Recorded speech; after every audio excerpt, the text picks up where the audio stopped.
All right, so we are live. So I do need to do a roll call. I'll share the agenda and then we'll do the roll call. So you can see what presentations are for tonight. So welcome everybody. Tonight is our first night of presentations on September the 8th. And so just a quick look at the agenda and then I'll take it back down so we can see people's faces until we start the presentations. As I was telling some others before we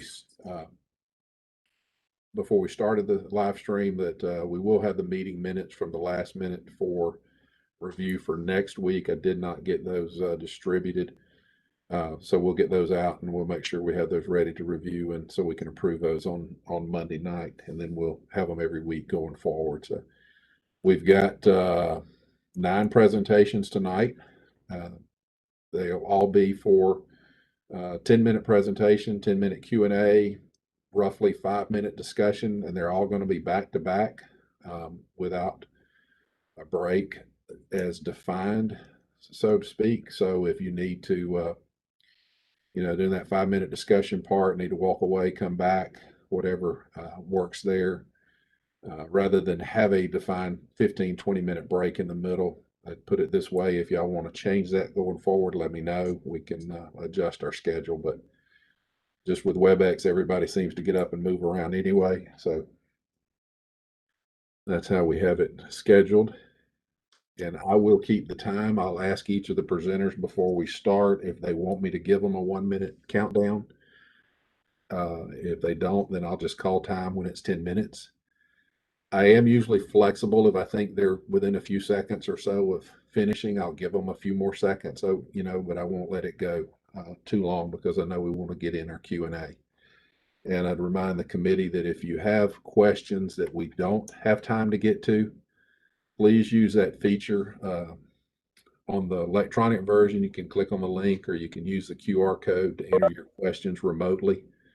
And then we can get those to the presenters, get answers, and we'll get all those published. So even if you have a pressing question that you get answered, but you want to make sure that it gets published with all the other questions on the website, then go ahead and enter your question in that as well. And that way we make sure that it gets published with the project page with everything else. So, yeah, Keith, that's a great feature. Thank you for that. Does everyone know what Keith is talking about on our forms? There's that little QR code in the top right corner. And I checked it out with my phone. It seems like working pretty great. So awesome feature.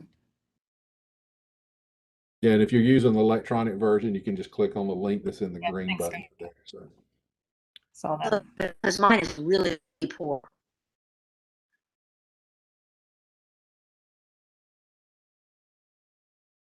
All right, I'm gonna try to go through and check. Could you say? So I don't see that what y'all talking about right here. The QR code. Everyone here? Yes. Yes. I'm only getting about every 3rd or 4th word. Can y'all hear me? Yes. Yes, I can hear you, man. Yeah. And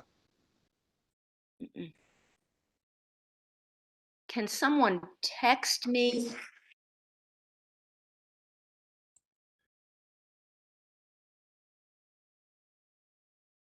Keith, are you able to text me what you wanted me to do?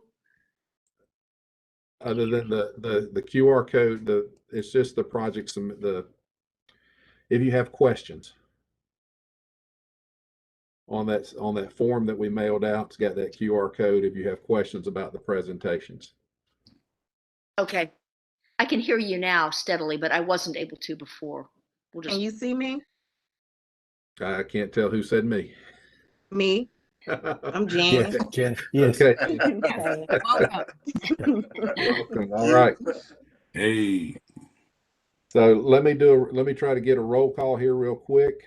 I'm just going to go down my list, and if you can call out if you got it off mute, that'd be the easiest. So Bob. yeah. All right. Dawn Fest. Dawn. Let's see. Dawn Fest here. Sarah.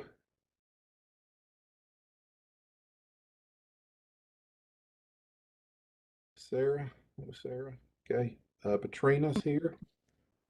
It looks like Sarah is here somewhere. Okay. Alan. I'm here. Alan's here. Scott's here. Daryl. Go dogs. See Daryl. Mallory is here. Here. Frank's here. Rocky. Here. There's Rocky. Okay. Jeff. I'm here. All right. Bertha resigned. Madeline is here. Here. Jen. Jen here. Teresa's here. Katie. Katie. See, Katie's there. John Jefferson.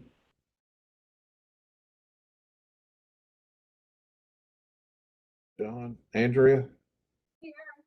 There she is. Okay. Travis. Travis is here. He's muted. All right. I see Travis. He's muted. Justin. I see Justin. Yep. All right. Did I miss anybody? Jeremy Field. All right. Keith, Jeremy Field here. Okay. Was a late ad. All right. Are you calling the everybody. committee members Jeremy. or? Yeah, just committee members. Okay. Yes, sorry. Can So y'all I see will- me? Okay. All right, so we've got our attendance, and I will try to check in again for those few that I didn't catch the first time, just to make sure if you're on later. So we get you marked present so you can vote later on. All right. Let's it's 5:40. We'll get started with our presentations. Our first presentation tonight, let me pull it back up, is the Me, title of the Janice project Custis. is Make Westchester Walkable, and it's Janice Custis. Did I say that right? Yes. Okay. Do I need to share the presentation for you? Yes, please.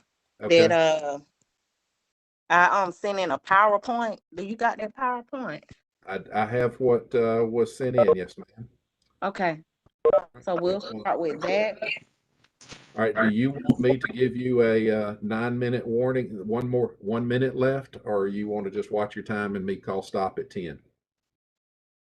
You got 10 minutes. Give for me your a 9-minute warning. Yeah. Okay. All right.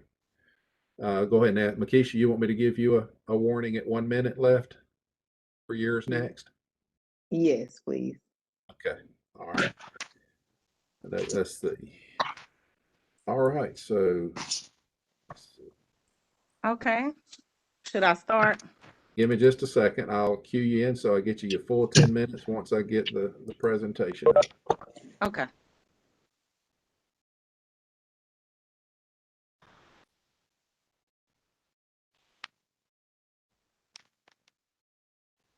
All right, Janice, you can go ahead and your 10-minute start, and just tell me when you want me to change slides. Okay. Let's start. My name is Janice Custis, and I'm presenting this proposal for TSPLOST, which is Make Westchester Walkable. You can change the slide. Okay.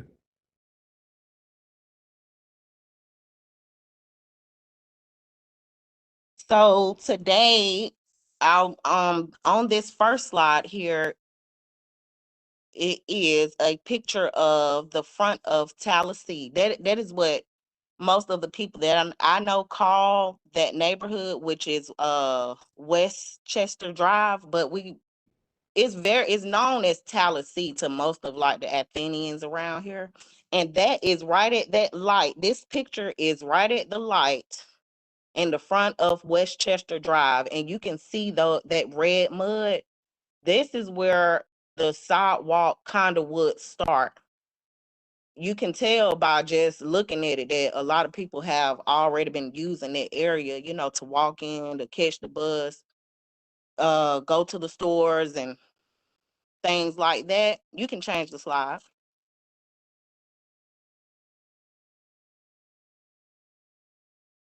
Here's another picture that's kind of attached to that last picture that I showed you guys. That's on Westchester Drive too.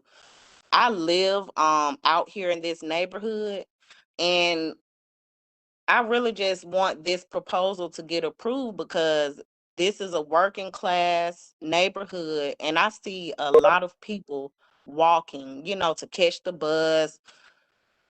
It's a lot of advantage um people that stay out here too. So I see them a lot walking around here, and it's a lot of traffic.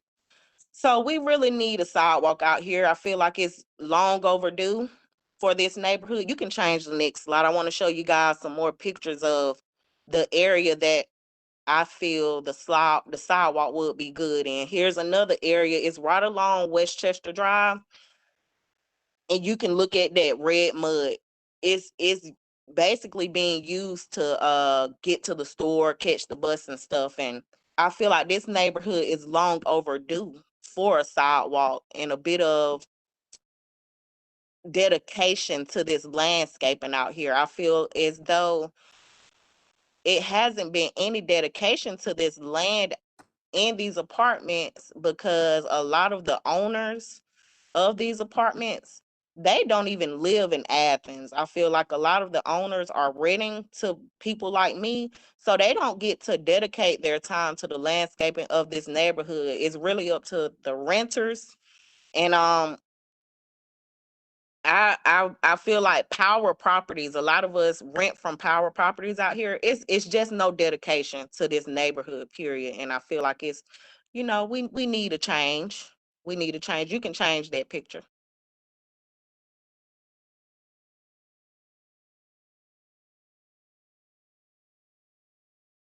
That's another picture on Westchester Drive. I just got a few pictures just to give you guys insight on what we're dealing with. Most of the areas need a sidewalk, and most of these areas are owned by Athens-Clarke County government. So I feel like that would make it easier too to get it approved because a lot of this land is Athens-Clarke County's land. You can change the picture.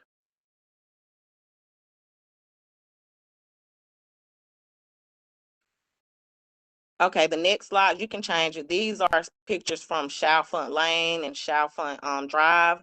I just want to give you guys, you know, insight on what we're working with. It's a high traffic walk area, and it always has been for years. And I feel like it's just time. We need a dedication to this neighborhood. I'm looking at the project total for this project is $1.9 million. And the operating cost is only $1,000 a year. And I kind of feel like that's reasonable. That wouldn't be too bad to keep occupied throughout the year. $1,000 a year, that'd be pretty good to keep this area cleaned up once the sidewalk and the pedestrian crossings and everything would be put in. I really feel like this neighborhood would look a lot better, and that would encourage people to continue to take care of this neighborhood. You can change the picture. That's another picture that's right on Chalfont Lane.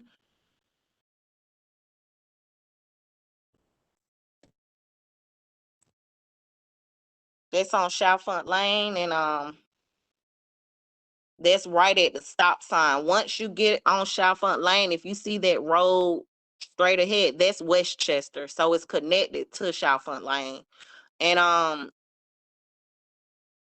I just feel like pedestrians use the area a lot, as you can see. A sidewalk would improve safety for the neighborhood, for the you know, everybody in the neighborhood. It'll make it easier to get to bus stops. Then it will also connect, these sidewalks would connect our neighborhoods together, because I think it's like 4 or 5 different neighborhoods in this one neighborhood off of Westchester Drive. So I really think this project would be a good project for Westchester to make it walkable. You can change the slide. I'm gonna show you guys some more pictures. That's on the opposite side. That's the same side that you just seen in that last picture. It's just further up the street. You can change the slide.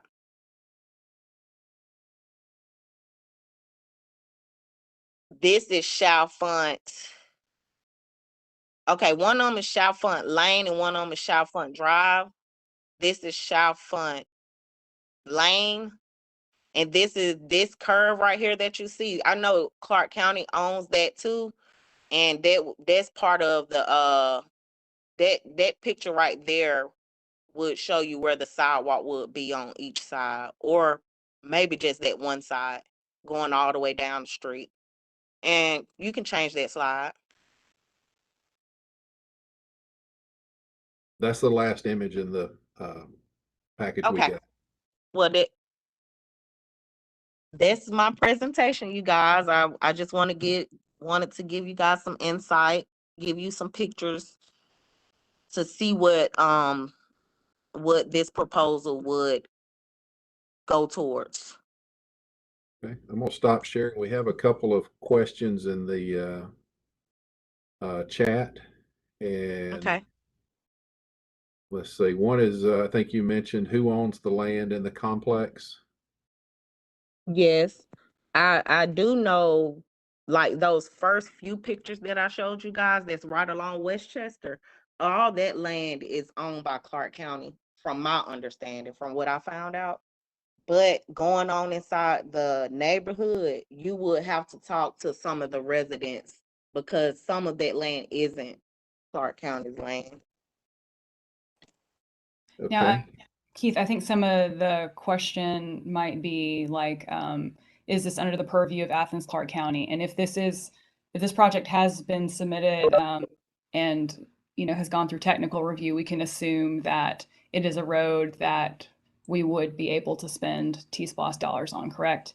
that is correct. Yes, it is Athens-Clarke County right of way through there, and so it would be eligible. Okay. So John had a question about the length of sidewalks to be constructed, and I couldn't quite find that in the submission. Okay. And that may not be something. Do you remember, Janice? How long? I got a piece of paper right here. Let me see if I can find that. We believe it's about a half a mile total. Okay. It is okay. I can't. Actually, I think it's closer. It's a little bit closer to half a mile. Yeah. And that is for Westchester Drive and all the other streets that are mentioned? Or is that only Westchester Drive? You talking to me? Oh, I guess I'm asking anyone who knows. I think the- Chalfont I'm and familiar- Westchester. Yeah, I'm familiar with the area, so I pretty much know exactly what they're talking about, because I used to come through that area much often, especially living on Whitehead. So I'm pretty familiar with that area. So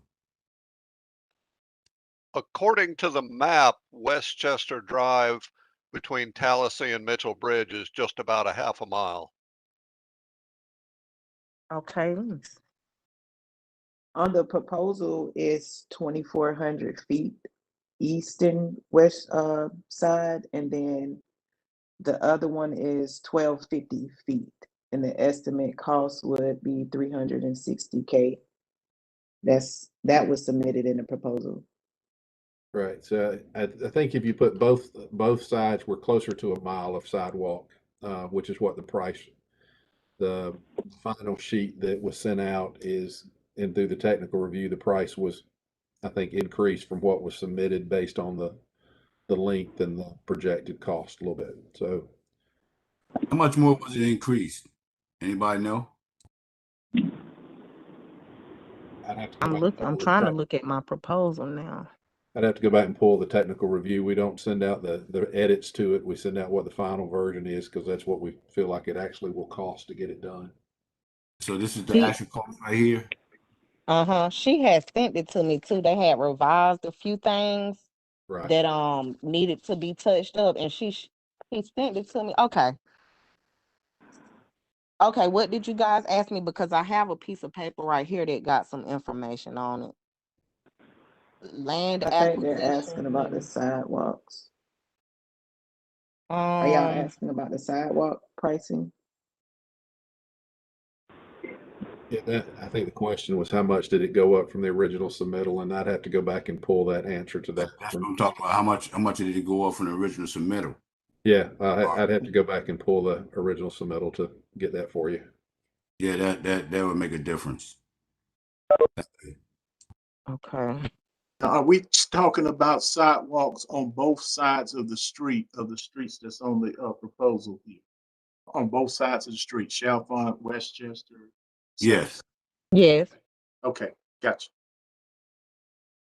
So there are a couple questions in the chat related to transit, and so I want to make sure that we get to those. Petrino was wondering how close this is to transit, and there are several stops along Westchester Drive, correct, Janice? Yes. Yeah. I just can't hear you guys that good with the volume. I don't know if it's my end, but I can hear you. Okay. And We yes, can- it's We can, just leaving my neighborhood. I can just remember seeing at least three bus stops, just visualizing right on Westchester Drive. Yeah, and you can see them on Google Maps here. So there's a bunch, as you said, Janice. Yeah. Yep.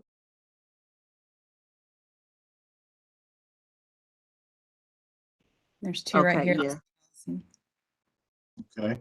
Okay. That's the main one that I see people at, and then that second one up by Athens, one Athens, and then you see that one down by the bridge. Yeah. and a lot of college students use this route too.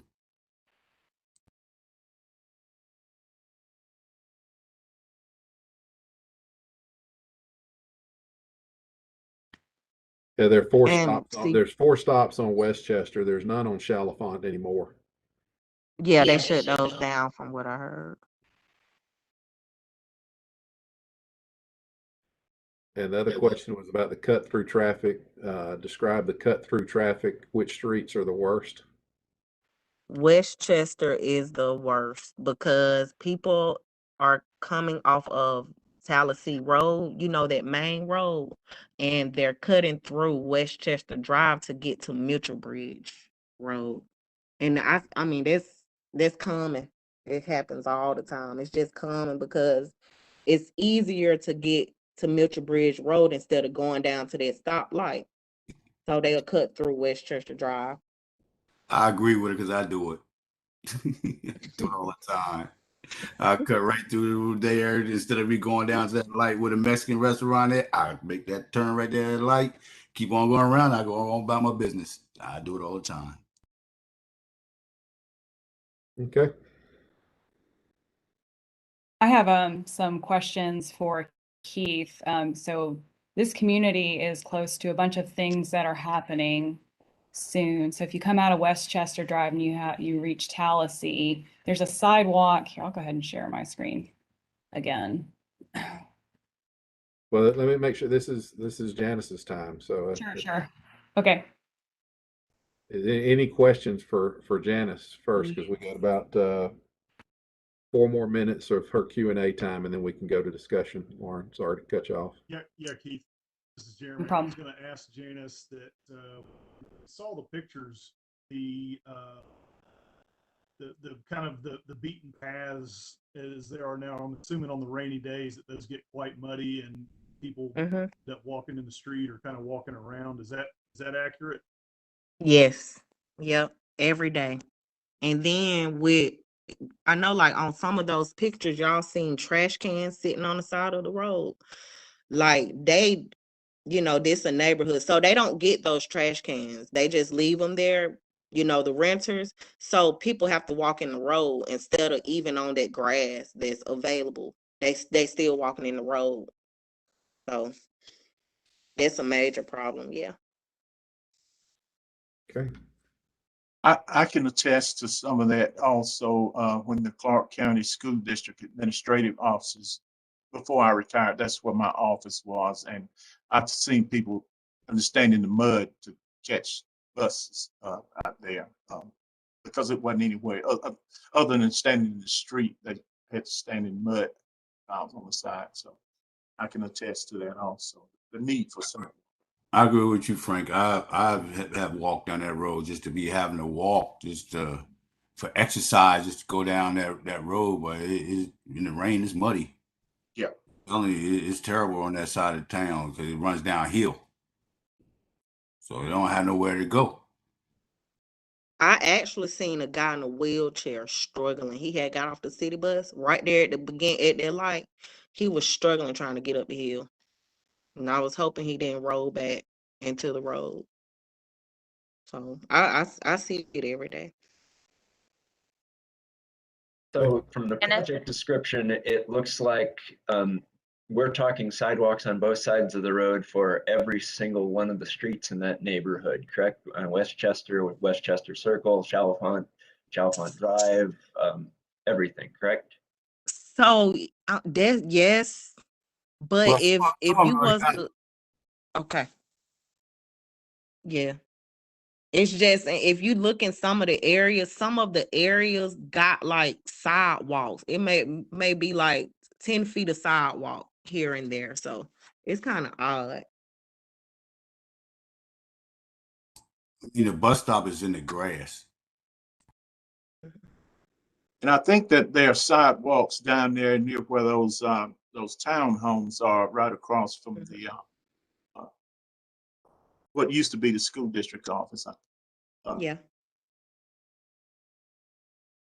But they're just on one side of the street again. The bus They stop just is- right in front of those yeah. townhouses. And the bus stop across there is in the grass. Like it's not a sidewalk there across the street from it. So it's in bits and pieces over there. So to clarify for everybody, this is the drawing that came with the submission of the sidewalks that are being looked at. There's some for both sides on Westchester near the entrance off of Tallahassee. And then for the most part on Westchester down to Chalfont Drive is on one side. And then again, it picks up on, so you can see it's on a little bit of both, but Right. this is the footage that we use to revise the pricing based on these links. I got That you. helps. Okay. Thanks. That's very helpful. Thank Okay. you. Awesome. All right, our time for Q&A is up. So we got 5 minutes for discussion from the group. And I guess if you still had a question, you could ask that, but this is your 5 minutes as a group to discuss the project. Yeah, so I did want to look at the chat. Andrea's wondering if in this proposal, this includes curb cuts or is this kind of rural sidewalk?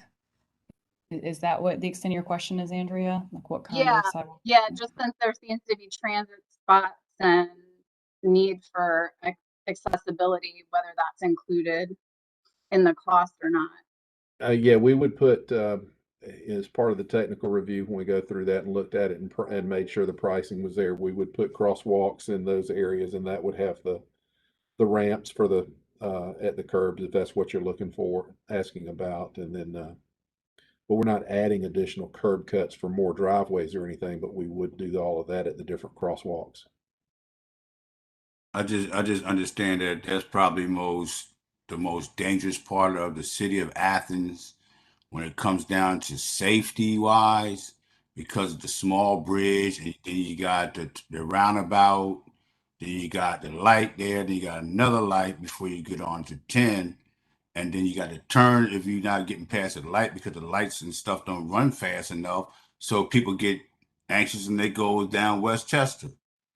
So what I'm looking at, that is the most dangerous area in I mean, if you look at it in Athens, when it comes down to traffic and people standing in the mud just to catch the bus, and the bus stops sometimes. I mean, I haven't seen it firsthand because I used to live on Whitehead, so me going through that area all the time. So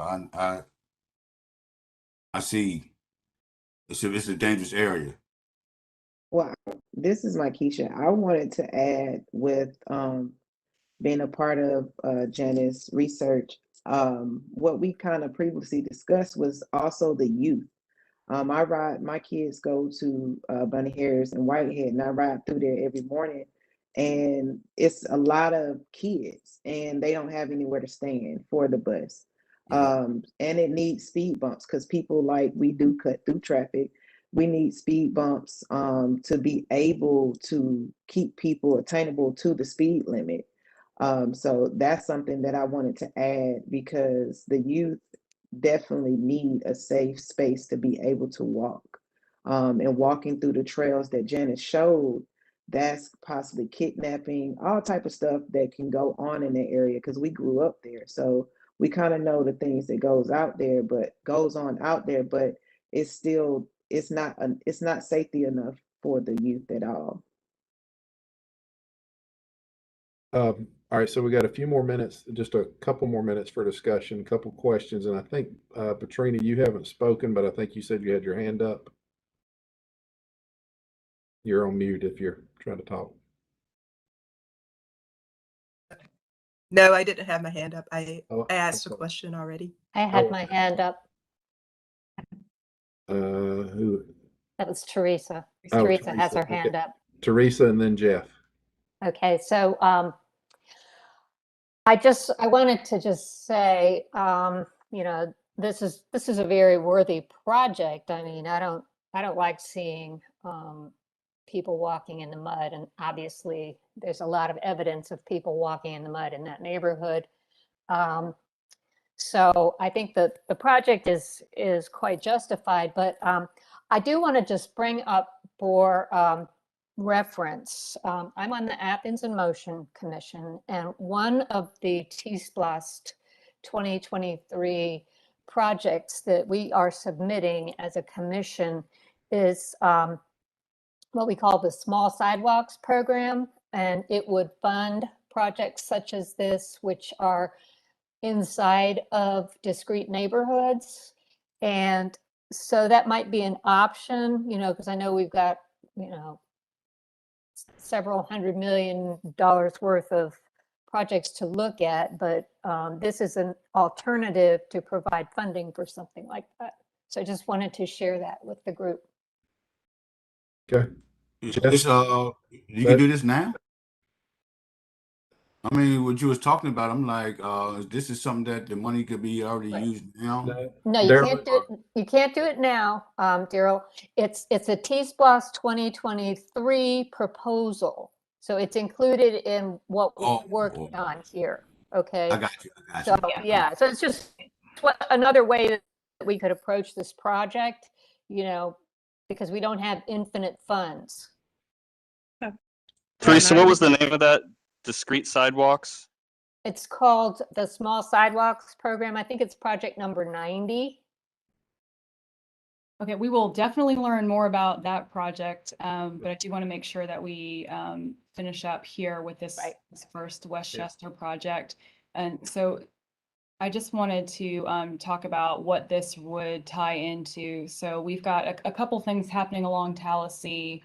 We've got the new Tallahassee Bridge. And Keith, does the new Tallahassee Bridge, does that project go up to Westchester Drive as far as like a sidewalk? Do you? I don't, I'd have to pull out a map. I don't know. Okay. So there's that. There's a development across the street. We will definitely need some crosswalks or something there. And I don't know if that's something we are intending to put in or developers paying for. There's also in SPLOST 2020, there's at least some funding for the Tallahassee Road multi-use path. So, you know, there's a lot that facilities along Westchester Drive could have the potential to plug into. And I thank Janice for taking the time to present this project. My one last question for Janice: is there a part of this project that is the top priority for you if you had to reduce it in any way? Yes. Yes, ma'am. Okay. If we had to reduce it, all I want is those pictures that you guys seen on that presentation, right at the light when you turn into Tallahassee. I mean, on Westchester Drive to your left, where you know, on that picture where those trash cans are sitting at. If y'all could just put a sidewalk all the way right along up there where all that red mud is and stuff like that, I'll be happy with it. Okay. All right. Uh-huh. Yep. You see that area right there, Right. all the way up along there. Uh-huh. All right. We need Yep. to move on to the next one, y'all. I know, Okay. Jeff, I Thank know you, Janice. you had Thank a you. question, I but if you appreciate could y'all put time. it in chat and or the others, because if we don't keep moving, we'll run out of time tonight. We'll be here till 10 o'clock. Trust me. Thank you. All right. And so if we have some additional time on after another one, we'll come back to any of these. Makisha, Okay. you were next, and do I need to pull up your presentation? Yes, please. Okay, I think you told me that. I'm sorry. You're 88.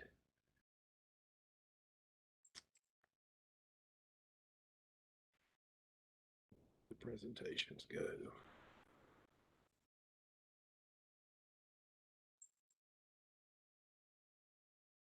It's not a PowerPoint, it's the Okay. PDF version of the map, the Yep, Google. I have it now. Let's see.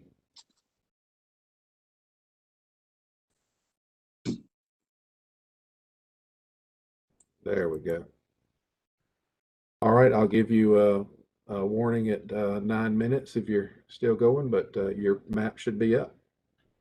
All right, thank you so much. I'm Markeisha Ross. I am owner of youthislife.org and neighborhood leader, prosperity leader for Cleveland and District 6, as well as outreach specialist. And tonight I wanted to go over the Safe Streets in Stonehenge for the TSPLOST proposal of 2023. In the last year or so, me and my organization and the neighborhood leaders, I've put on several events in Stonehenge and gotten so much feedback from the residents, as well as growing up in Stonehenge. And it's called the Island for a reason. That community feels so left out that they don't see anything that the city's going to do for them. So trying to get them to understand, new leadership, people trying to make things happening. We have it in our budget.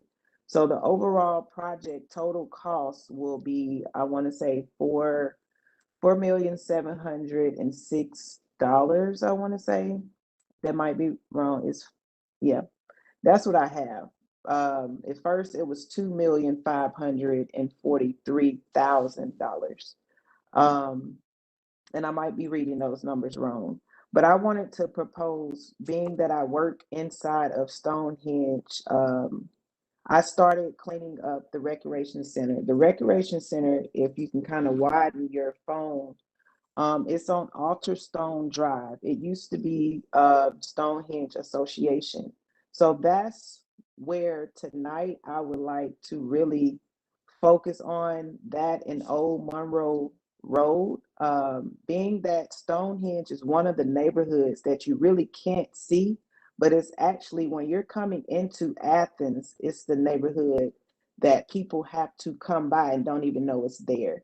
So the yellow line is to propose to the new sidewalks. That's what we're looking at. And that's kind of going Old Monroe Road, and Stonehenge Way are the main interest points, and the orange arrows are the crosswalks. So what we found that's very hurtful for the community is the workforce development, which Caterpillar is maybe a mile away from Stonehenge. And the residents, being that they may work at Caterpillar, they don't have a sidewalk to walk to when trying to get to their job. No feasible walkway, no trails, none of that is out there. So that's one of the things that we really wanted to focus on, because we worked closely with workforce development and Caterpillar, and the neighborhood beside it got sidewalks, and it's a fairly new neighborhood. Stonehenge has been there several years, but we have a lot more kids now. It's a lot of honestly, it's been a lot of deaths in the last couple of years, and for this kids' safety, I wanted to do this project for the elders. That's who I'm getting the feedback from, the parents. And when canvassing, you have nowhere to walk. So I didn't even have safety when I canvassed the neighborhood to get feedback. It's a lot of people out there that drives very, very fast.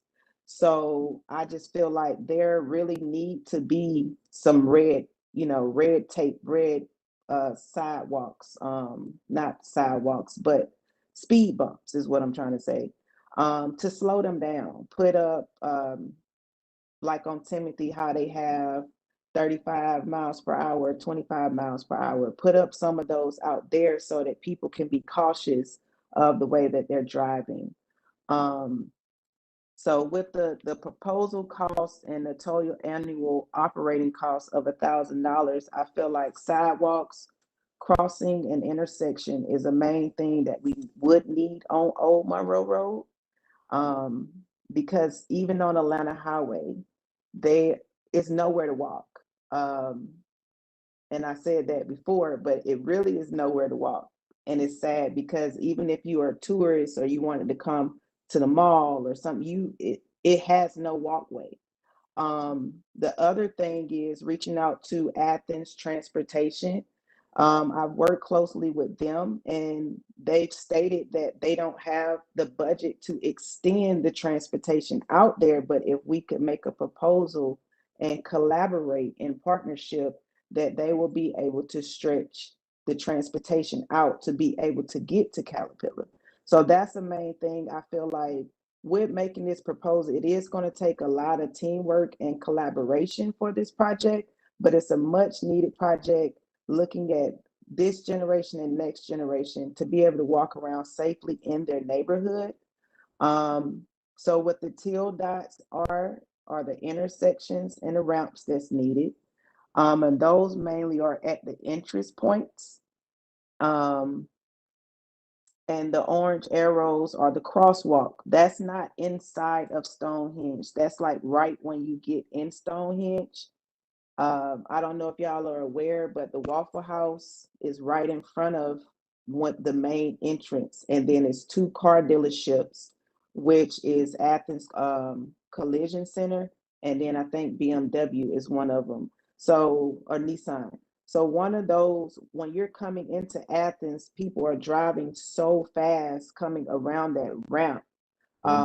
Say for example, okay.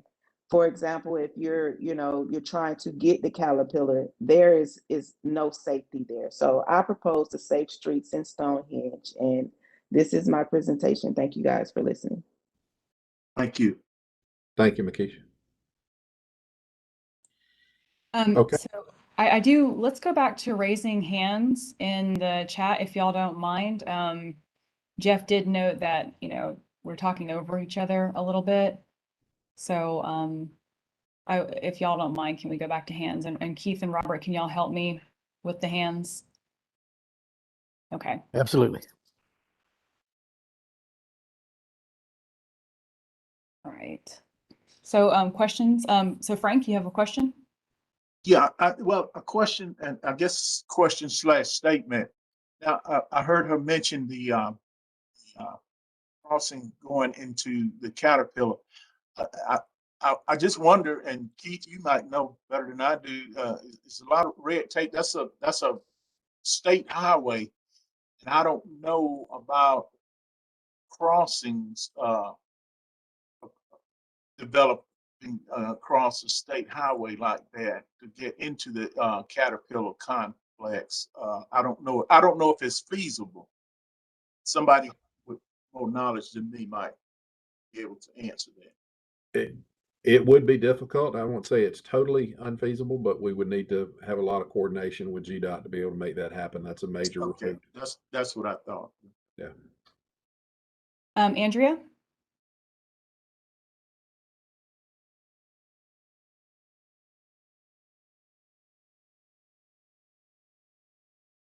You're muted. Needed. Oh, we can hear Now you we now. can hear. We can hear you now. Could you hear any of that? I was just curious about the ramps, what they look like, where they would be, what their purpose is. I noticed they were the blue dots. Yes, ma'am. The ramps are like near the stop signs. Like, for example, I know I'm very familiar with Alterstone Drive, and the map isn't up. But the ramps are like midway before you get to the stop sign so that they can stop. Because a lot of people drive very fast. So putting those ramps there before they can actually like stop is what we kind of projected. But most of them are stopped really close to the stop signs. Each teal dot is by a stop sign, maybe a couple inches before it. I'm sorry, you were breaking up. Are they traffic calming? Yes. Okay. Thank you. It's a great project. Oh, thank you. All right. Alan, then Travis, then I have Sarah and Patrina. So Alan? Yeah, just curious, how many households are in the neighborhood that would be serviced by the sidewalks? How many houses in the neighborhood? Being that I've walked each one of them, I would say it's at least 200 residents in Stonehenge, 200 or more housing. So the map showed Old Monroe Highway, which is a road, is really not a highway, and Stonehenge Way. So on those main streets, those are the main streets. You have at least 20 houses on each side. If you can kind of, I don't think you could pull that up, King Keith. But you have 20 houses on each side of Old Monroe Highway and Stonehenge Way. The other ones, you might have it just on the right side, but you have cul-de-sacs and all, so it's like 10 houses in a cul-de-sac and 20 houses down the line of the road on each side. So it's approximately, I've counted because I've knocked on each door, it's about 250 residents that reside in Stonehenge. All And right, see, y'all. also, I mean, it's about Stonehenge, but on the other side, you have Tall Tree, you have Double Gate. So we're working with trying to get people able to go to work. Is another thing. All right, and y'all, the queue is getting pretty full, so I'm going to say it's full for now. Next on the list, we had Travis. Yeah. Travis? I think he's muted. Yep. Did we lose him? Okay. Can you hear me now? There Yes. you go. All right, dope. Markeisha, I couldn't tell on the project. I was thinking about Caterpillar, right? About the people walking into work, right? I would imagine Caterpillar has a third shift. Third shift is dark outside. Were street lights or street lamps considered in this project? If not, does that make sense? Would that be helpful? Would that make Stonehenge safer? Would that make that walk safer? What do you think? I honestly think, yeah, definitely in District 6, we need streetlights. But when going over it, the cost of moving a pole or the cost of putting up a street light is very steep.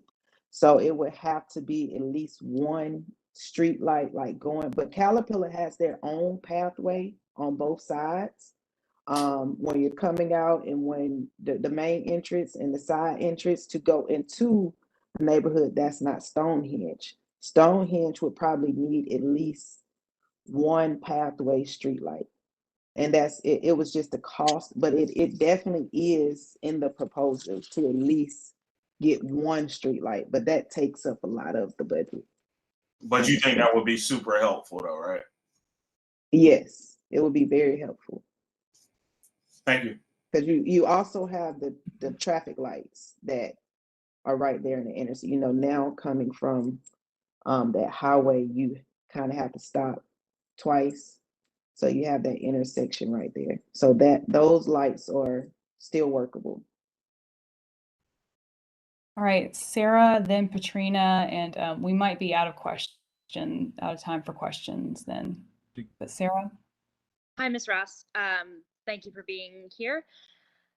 Thank you, I thought I heard you say something about deaths in the area. Were those traffic deaths? The deaths in the area is really around the recreation center, where the kids and stuff play.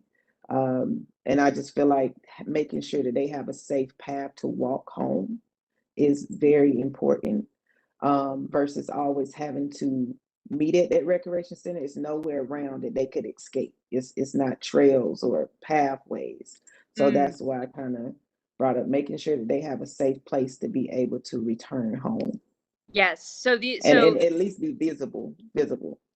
Mhm. So are these children who have been killed? Yeah, we had I want to say 3 shootings in the last 3 months in Stonehenge. Thank you. Katrina. Okay. I wanted to clarify again, like how close this is to transit. Is there a transit connect? And if people aren't taking, if people are getting to work, how are they getting to work? Are they just walking anyway? Are they taking a car? Most of them will kind of walk, but it's not. Transit only stops at Tall Tree. It doesn't go any further. It's really now just at the mall, and we're right here at the mall, but it don't go no further. So it's nowhere for them. They only have to walk. But if being provided, transit was willing to work if that part was in the budget for them. They're willing to collaborate. All right, I believe we have 5 minutes for discussion, and those of you who didn't get a chance to ask questions, So are the people know that you can send those Are along. the people walking or taking a car? Sorry, is someone else talking? Oh, sorry, Katrina, I didn't mean to talk over you. Can you, Katrina, can you? Yeah, no, I just couldn't. I guess I've run out of time. But yeah, are people walking, or I can't tell if people are walking or taking a car. Like, are there a lot of cars instead of walking? They don't have cars. They don't have any cars. So they would, being that transit is free right now, they would like to be able to catch the bus. I see. Right, thank you. And thank you, Makisha. So questions, general discussion on the floor, and y'all going forward, let's, if you don't mind raising your hand in the participants window, find your name and do that in the future. And just know not everyone's going to get to ask their question. So please fill out the form, send your question along. And going forward with our next presentation, I'm going to ask people who haven't had a chance to speak if they have any questions first. So discussion on this project.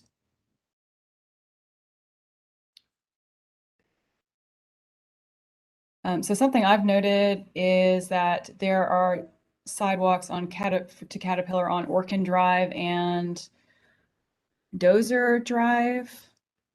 And then there's nothing along Atlanta Highway, nothing on Monroe Highway. And yeah, it's a shame because it's so close geographically. Yeah, and being that now Clarke County is working on Atlanta Highway, so they are working on a new project. I just feel like you should at least extend those sidewalks. But they're working on Atlanta Highway right now. You know how far Atlanta Highway goes. So if they could, I know this is 2023, but we might not have to worry about it if they go ahead and do it. So Yes. Discussion from the committee. I had a question, but it was answered. I was unaware that public transit wasn't going all the way to Stonehenge. yeah, they have they haven't done that in a while. They don't go out there. That was part of the discussion we had with Commissioner Hule last week, and we're going to be talking to him about, because he's even talking about double gate going that far possibility. So hopefully we'll get something going in that direction. There is a survey out for possible transfer station locations, and so that's outside of TSPLOST 2023. So there are things happening. Yeah. You guys can look that up. Please fill that out. Doesn't have to be about TSPLOST 2023, but there are transfer stations in the works. And even with speaking with, just to clarify, I did speak with the bus transit, and they are in agreement, but they just need the budget. They need a budget as well. Their budget was cut, so that's why they can't transport. And being on top of it's free now, so they're losing funds from both sides. Okay. Before we let you go, Makisha, same question to you as we asked Janice. Is there any part of this project that is most essential for you that you want above anything else? I would say the Ultra Stone Drive, having a sidewalk, will definitely satisfy me. Reason being is because I'm a youth activist, and I just want the kids to be able to go to and from homes with safety. All right, thank you so much, Makisha. Lauren, Thank y'all for having me. Yes. Makisha, may I ask one other question? How many people in the neighborhood work for Caterpillar? Do you know? I couldn't give a roundabout estimate. It's between Caterpillar and Pilgrim's Pride. Those are the main two warehouses here that people work at. But with my feedback, I would say at least 50 people, because you have a lot of teenagers in homes. And not that, this falls outside the scope of our work, but boy, corporate America might want to step up here and participate, Yes, ma'am. I would think. Thank you. All right, I think we're ready for our next presentation. On to the next. And we have three projects from the East Athens neighborhood. And so Buck Bacon is, saw him with us earlier. Buck, are you still on? Yes, sir, I am. All right, are you going to share your presentation, or do you want me to pull it up? I can share it if that's okay with you. I believe that you have the rights to share. And will everyone put their hands down in the participants window so we can start fresh, please? Thank y'all. All right, Buck, you've got, you're doing these individually, correct? That was the plan. That's correct. That's Okay. right. So for the group, just so you know, Buck has 3 presentations in a row, but he gets the same time for each one because he's presenting for different people. So Buck, with that, I'll turn it over to you, and you've got your 10 minutes. All right, thank you.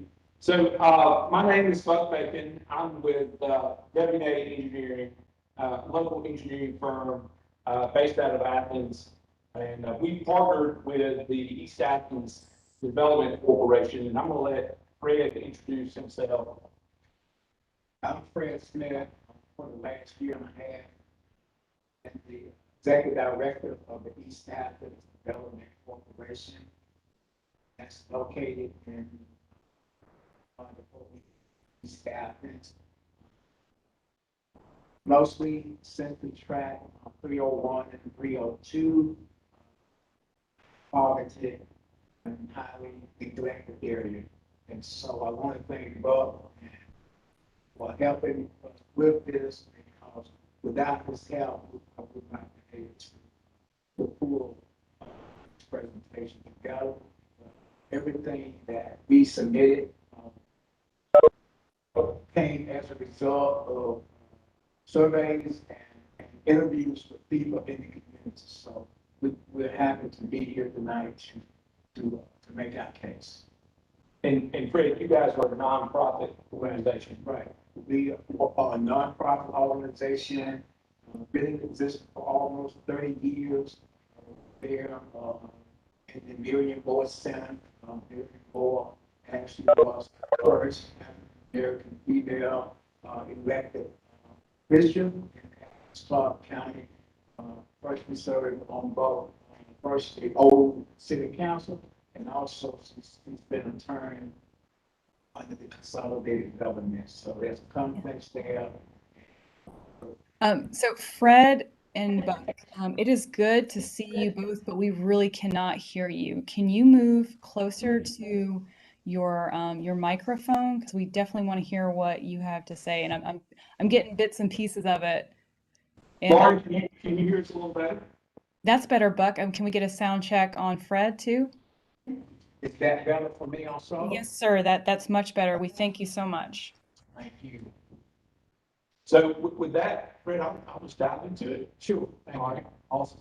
So the first project we're presenting to you guys tonight, project number 36, and we're referring to this project as the East Athens Neighborhood Intersection and Pedestrian Safety Improvements.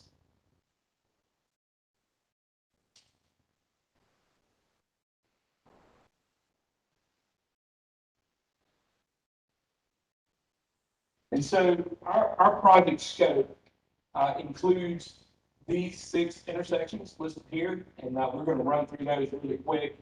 Fairview Street at Baker Street, North Peter Street at Vine Street at Nellie B, Lexington Road at Spring Street, Lexington Road at Seagraves Drive, and Old Winterville Road at Little Oak Street and Dublin Street.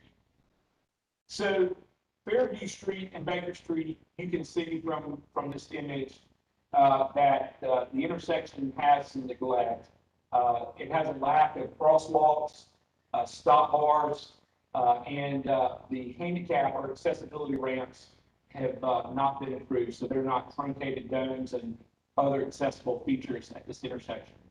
There's also a drainage inlet that makes it dangerous for pedestrians to access the sidewalk when they cross the street. So for this intersection, we're asking for funds to improve the accessibility ramps at all 4 corners of the intersection, stripe crosswalks, and install stop bars at all approaches. We also think that it's worth evaluating this intersection as an always stop, and also improve the street lighting. The next one is North Peter Street at Vine Street. Similar conditions as the previous intersection. As you can see, there's a lack of pedestrian safety measures. So the accessibility ramps are lacking. There are no crosswalks to cross across Peter Street. And worth noting is that there is a bus stop at this intersection, but it's not accessible from the opposite side of Peter Street. And so our recommendation here, we know that it is existing always stop. We would like it to be considered for flashing beacons to aid in the safe pedestrian crossing. We'd also request that the street lighting be improved for pedestrian safety. And we'll also note that the sidewalk was identified as a Tier 1 pedestrian project in the Athens in Motion project number 51, but is not currently funded. This intersection, Vine Street at Nellie B, The same, you can see that there is a lack of accessibility ramps and crosswalks. So for those traveling along the left side of the screen, there's no access to cross Melly B at this intersection. So we would ask for new accessibility ramps, modification of the existing drainage inlets, a consideration or evaluation for always stop. Of course, a potential to improve street lighting for pedestrian safety. And again, this intersection along Vine Street is listed in the Athens in Motion plan as a Tier 1 pedestrian project.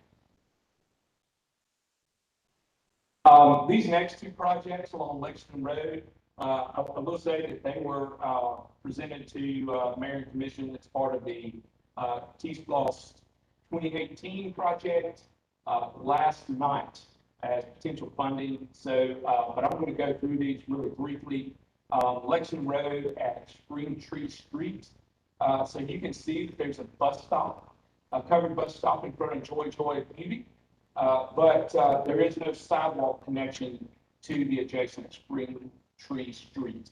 And so as part of this request, we'd be asking for a new accessibility ramps and crosswalks at Spring Street, improved drainage, sidewalk connectivity, and improved pedestrian lighting. And then this is just an image that shows that this is what was presented to Mayor and Commission last night for potential funding for this request that we were unaware of prior to making the request. This shows what the request reflected is the prioritization of these intersections, bus stops. And then the next one is Lexington Road at Seagraves Drive. So similarly, there's a bus stop near the intersection, but there's a lack of accessibility ramps and crosswalks across Seagraves Drive. So we'd be asking for those ramps, the striped crosswalks, some improved drainage, sidewalk connectivity, and improved lighting. And again, this was presented Tuesday night at the Mayor and Commission meeting. We just found out over the past week that this was a potential funding option. And that's in your packet, so I won't go over that. Old Waterville Road at Little Oak Street and Dublin Street. If you can see in the background, that is the new racetrack and the Firefly Trail. And so when that project was constructed, it stopped short of connecting to the existing sidewalks along Old Waterville Road. So what we're asking for is an actual pedestrian connection between the existing sidewalk and the Firefly Trail, which would include all of the ordinances like accessibility ramps, striped crosswalks, addressing any drainage issues, and any potential lighting. All right, that was really quick. I know that we're nearing our 10 minutes. This is in your package. I don't know if we need to go over this in much more detail. So I'm going to cut that short, save us a little bit of time. If that's okay with you, Lauren, then we're available for questions and answers. We've got one in the chat from Dawn, and after Dawn speaks, I'm going to ask if there's anyone else who has not had a chance to ask any questions tonight to raise their hand first, and let's give them a chance to talk, and then I'll open the floor. So Dawn, do you want to ask your question? Thanks, Lauren. Yes, you mentioned on, I think, all of these, the improved lighting. Can you elaborate on that? It seems like there is lighting at those intersections. Sure. So we would ask that there be at least 1 foot candle of lighting across the entire intersection. And so we do not believe at this point, we haven't done a study, but we don't believe that there, and that is an industry standard, that there be at least 1 foot candle across the lighted intersection. And so we would want that evaluated and amended as necessary. Thank you. All right, opening the floor, and Daryl notes that this area is really lacking badly. Daryl, did you have a question or did you want to elaborate on that? Yes, I like to elaborate on that because me being a former coach at the centers over there off of Vine, and it's very poor lighting over there, period. I mean, this to me it's like this is something that should have been done a long time ago. You know, the area is old. I mean, I see areas in Athens that got everything, and these areas are lacking. I mean, it is already where it is infested with problems as it is as a community, but when you over in them areas and you have to go through those areas and the light up the top is old as Methuselah. I mean, we got lights all over that have been changed probably 3 or 4 times in Athens, but this doesn't make sense. I mean, I mean, me being a mentor and mentoring youth, and I had to stand out there and wait because there ain't no lights outside, or the lights are blowed out. It's been lacking for too many years. It's been a long time coming for this area. That's what I'm just saying. Thank you for your insight, Daryl. Additional questions? Andrea, are you raising your hand? Okay. Do we know about how many homes and households and children would be impacted by these improvements? I mean, it seems like for the total project cost compared to all of these intersections, that there's maybe potential here to reach a lot of households. Do we have any sense of that? Yes, I can help you out with that. In them areas, you probably got approximately that area probably got probably about a good 4,000 or 5,000 people in it by itself. You got the projects there, then you got an overpath, a crossover. You got Vine Street areas. All these people that own homes and stuff. I mean, that's a pretty big and open area, and the housing is compact. So that means you got more than one house on a block. You got 6, 7 houses on the block. You never know how many people lives in that house. So I would probably say children-wise, there's probably more children there than adults. I think it's probably worth noting that all of these stops or all these intersections are within 1 or 2 blocks of the East Athens Community Center, the Athens Neighborhood Health Center, the East Athens Dance Center, and the Marion Moore Community Center. Thank you so much. Jeremy, go ahead and go. And y'all, if you will raise your hand again in the participants window, that will help me because it's a lot of screens. So Jeremy, please ask your question. Apologies for that. I'm still getting used to the WebEx. I'll be quick. The accessibility ramps is a part of this. Anybody kind of describe the wheelchair bound folks in the area could see some improvement with the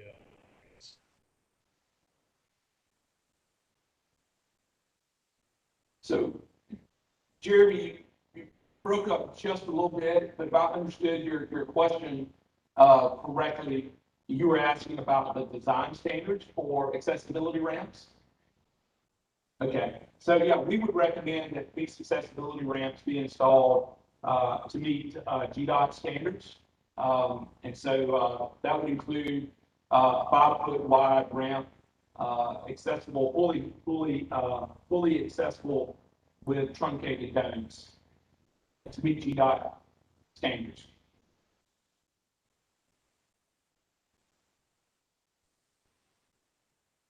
Additional questions before I ask mine. Okay, so Buck, y'all were talking. I didn't get a chance to watch the Mayor and Commission meeting last night. So did you say that the intersections that you mentioned that are along Lexington, the Mayor and Commission voted on to accept as part of the user group recommendations?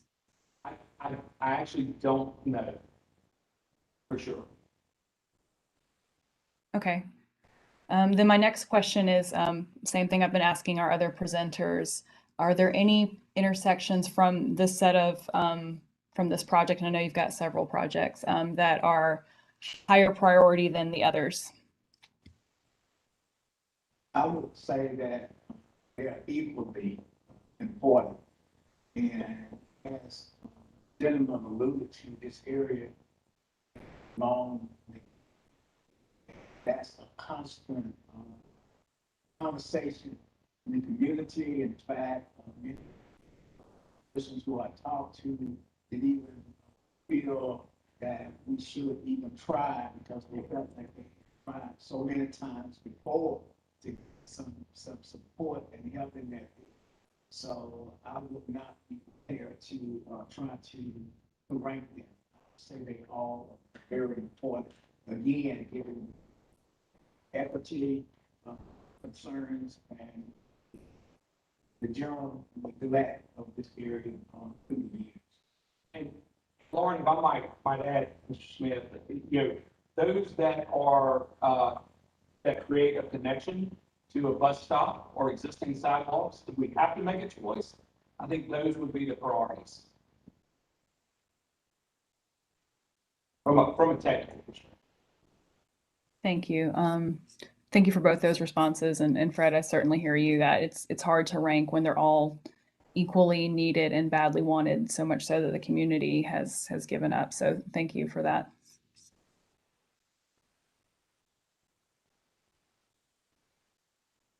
Additional questions or discussions before Fred and Buck go on to the next East Athens project?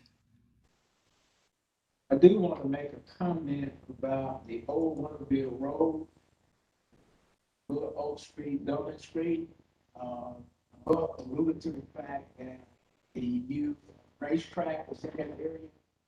When the construction and changes were made to the road there and the entrance and so it has created a problem with sometimes with traffic and trucks going down the wrong way street and ending up in some of those neighborhoods. So we're hoping that some of these improvements would also discourage those trucks from going into those neighborhoods. Fred, I want to make sure I heard you. You said that with the intersection realignment of Old Winterville Road at the racetrack, that unfortunately some trucks are coming back into the neighborhood? Yes, Winterville Road, Old Winterville Road. So they go down, they start down Old Winterville Road, which is basically go down into the church Springship. And they had trouble with people with big trucks turning around in the parking lot and causing damage and that kind of thing. So we're hoping that in these improvements, that something would be done to prevent the trucks from even going in there. That's what the neighbor explained to me. They think that they well, it's obvious that they don't intend to go that way. They get down there and they have difficulty trying to turn around. Yes. Thank you. All right, Daryl, and then we'll move on to our next project from Fred and Buck. I was asking a question about, is there any way that they can put a no truck sign in there, no truck come through, or how certain areas have no trucks, they have a sign saying no trucks, fine if you bring a truck down this road. So is there any way that can be implemented some kind of way, to keep the trucks from going there? Because you got some trucks don't go there because you got the dump trucks and stuff in that area that comes from over there getting the gravel and stuff in that area. So I'm trying to figure out, is there a way around that? I don't, long as they got that construction area over there, it's gonna be hard for them to tell trucks not to come down that road. So that's what I was asking the question. They are not intending to go down. I think they're confusing Old Winterville Road with Winterville Road, where you're speaking where the trucks and the gravel and all of that. But they're going actually into Old Winterville Road actually to a neighborhood. Oh, I see what you're saying. Yeah, I think years ago, maybe when they reconfigured the highway, they kind of shut off what used to be, I guess, old Winterville Road, used to be Winterville Road. But it no longer goes, on down to Winterville. This little piece here goes into the neighborhood.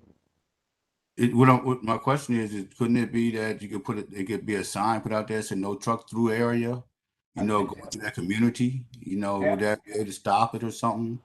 I believe that could help. There's something to deal with our city. We can find out about that one. Hey, thank you. All right, so we'll move on to the next project. I know that we're having still having a bit of a hard time hearing you guys. So I know there's probably not much more you can do, but I just want to encourage the committee to use our form, and feel free to reach out to Fred and Buck about these projects and submit questions to them. Even if you think that they already answered them, I think that they would be happy to answer them again. Am I right? Yeah. Yes. Yes. So please feel free to type those out where you need clarity. All right. So moving on to y'all's next presentation, the next project, East Athens Neighborhood Sidewalk Improvements. This is project number 37.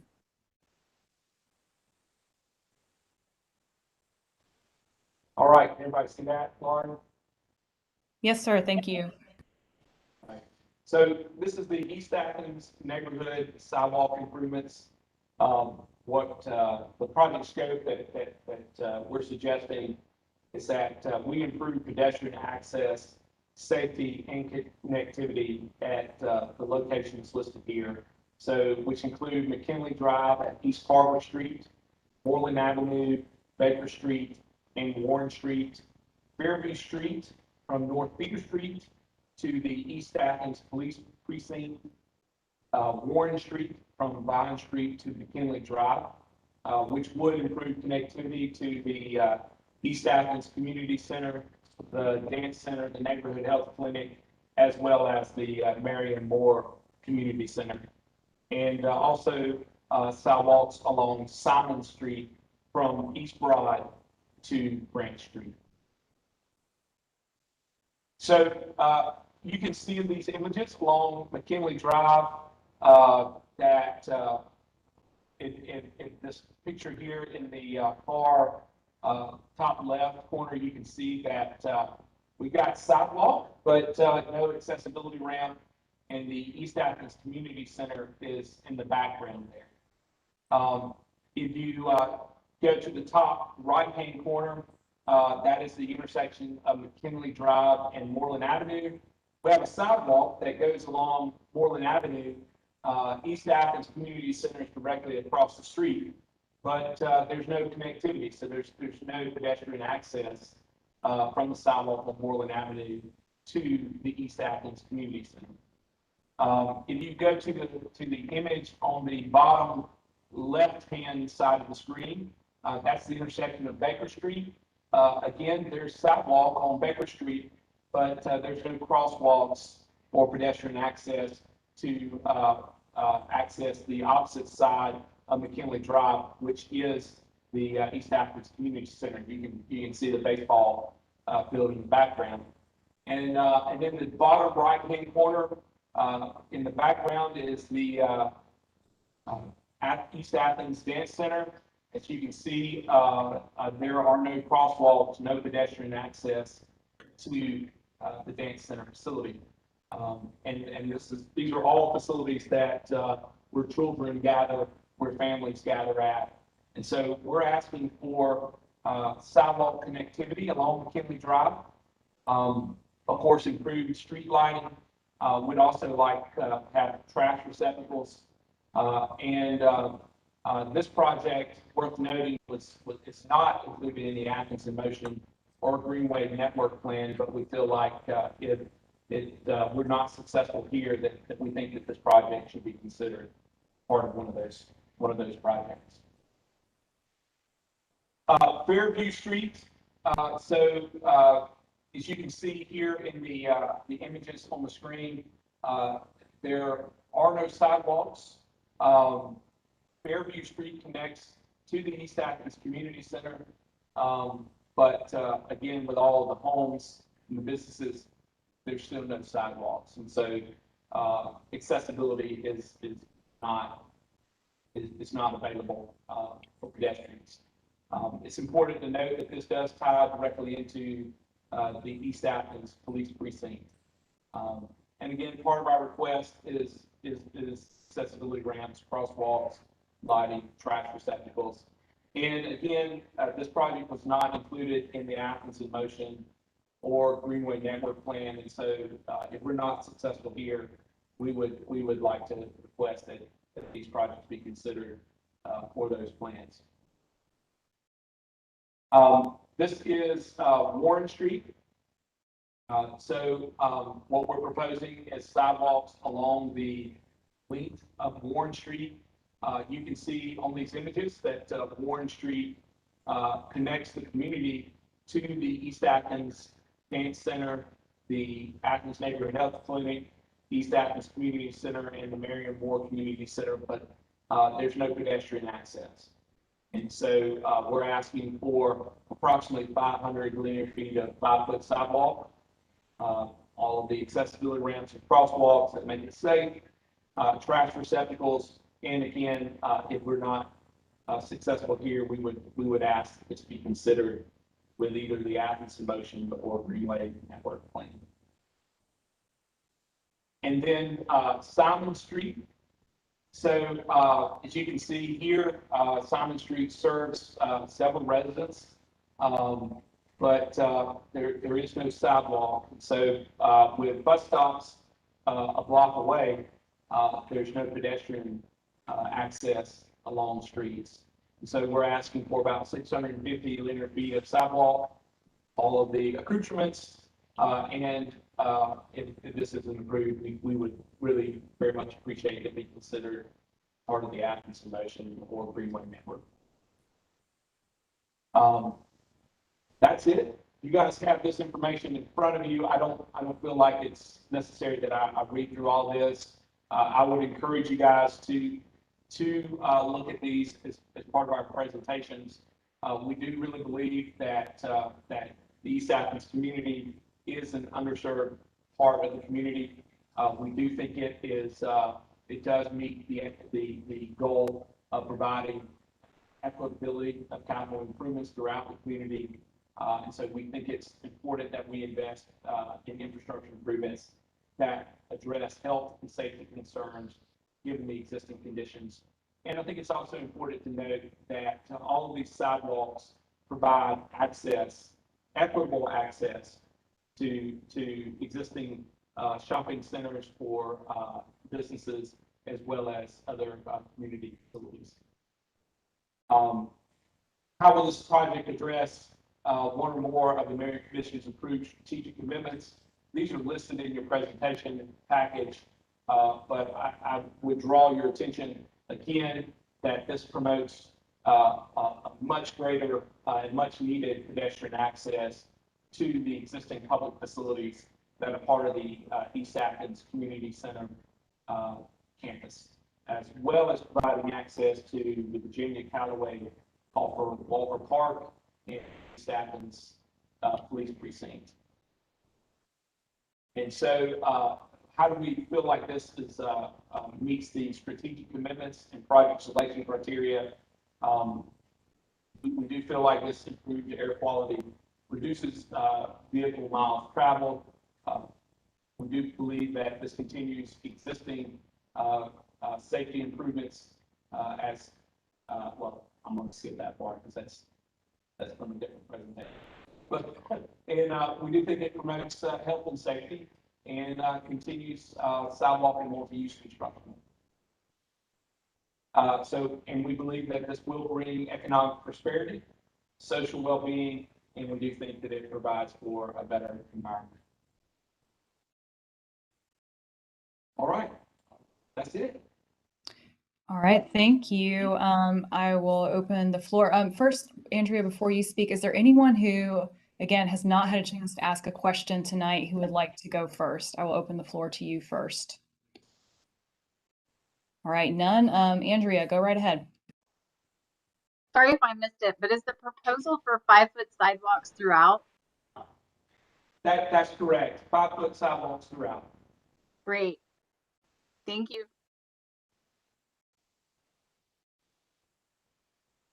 Frank.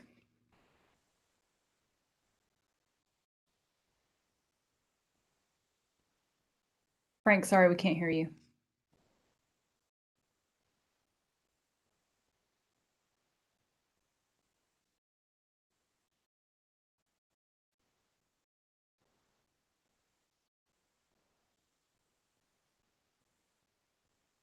Now, am I on now? Yes. Okay, I'm sorry. There is a lot of pedestrian traffic in that whole east. It's a real populous area, and all of these amenities that they are asking for, none of them are out of line. There's a lot of foot traffic. You've got a lot of dense neighborhoods over there, and it's. I haven't seen anything yet that's out of order that they ask for safety and neighborhood prosperity reasons. Thank you, Frank. Patrina? Okay, I'm familiar with this area, and it already seems, pretty walkable. I'm curious, like, why is it important to have sidewalks here? I'm not, it's not coming across like why, it's a pretty, like some places are like naturally bikeable. This place seems naturally walkable. I'm not quite getting why it's important to have sidewalks. You maybe scoot up closer to the speaker too. It's up there. I really difficult for me to understand your question because. Oh, I was saying that that place, this area, I'm familiar with this area. It seems naturally walkable. Like it's not that hard to walk over there. Why is it so important? It's not coming across to me like why it's important to have sidewalks there. Like it's pretty easy to walk over there from my experience. Like I'm not quite getting how adding sidewalks will help, that much. Like how much will it help? But there's a safety concern with traffic and people having to walk in the street. And as already was alluded to, there's a lot of traffic, foot traffic in that area with the dance theater being there, the community center, the health department, neighborhood health center. There's a lot of walking. So I think it just seemed quite logical that sidewalks are needed there. It's kind of hard for me to say, and that neighborhood deserves, that area deserves sidewalks just like any others. Thank you, Fred. And Patrina, thank you for your question. Daryl? Yes. I don't know where Patrina Huff is getting her information from. I'm just being truthful about it. I don't know where she getting her information from. I don't know where she's walking to or from. I don't know where she's at in them areas.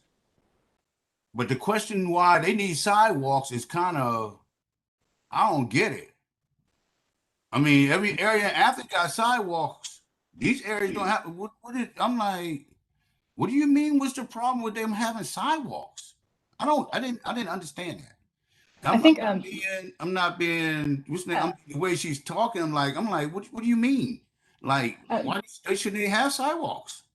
I think Patrina's point is it seems pretty walkable as is, or that she's been able, I don't want to speak for her, but she's been able to use the facilities that were there. Patrina, do you want to speak specific? I mean, you don't have to defend, it's just a comment. I don't have too much more to say. It's just that, I grew up there. I walked that area for, all of my childhood. I go through there nowadays. It just seems naturally walkable. I probably wouldn't prioritize an expense like a sidewalk. It seems a little extra, That's really my feel. Are we prioritize sidewalks there? Because it seems comfortable enough. Let me make a comment there also, and again, it may sound kind of strong, but that's what the people in the neighborhood have been hearing for years when they have requested sidewalks. And a lot of this, we all know, I mean, you know, I'm old, I can say what I want to say. A lot of this has been politics. And so, and oftentimes, not enough funding, and people have to make choices. So this community use that through the years has been one of the areas that has been left out. And I heard before the lady that was talking about Stonehenge, and I feel the same way about that area. Another area that has been left out. So again, these communities, they deserve sidewalks and better streets and stop signs just like anyone. So and again, these requests is not something that Fred Smith came up with. These requests came from people who actually live in that neighborhood. Thank you, Fred. And I do want to put something out there in some of our transportation planning documents, like the Athens in Motion Bike Pedestrian Plan. We do have something called a level of comfort analysis for roads. And what that means is, depending on where you are and who you are, you might feel comfortable walking or using or biking a road, and then other people may not. And those are all acceptable answers. So we can all, feel differently about using our roads in Athens-Clarke County.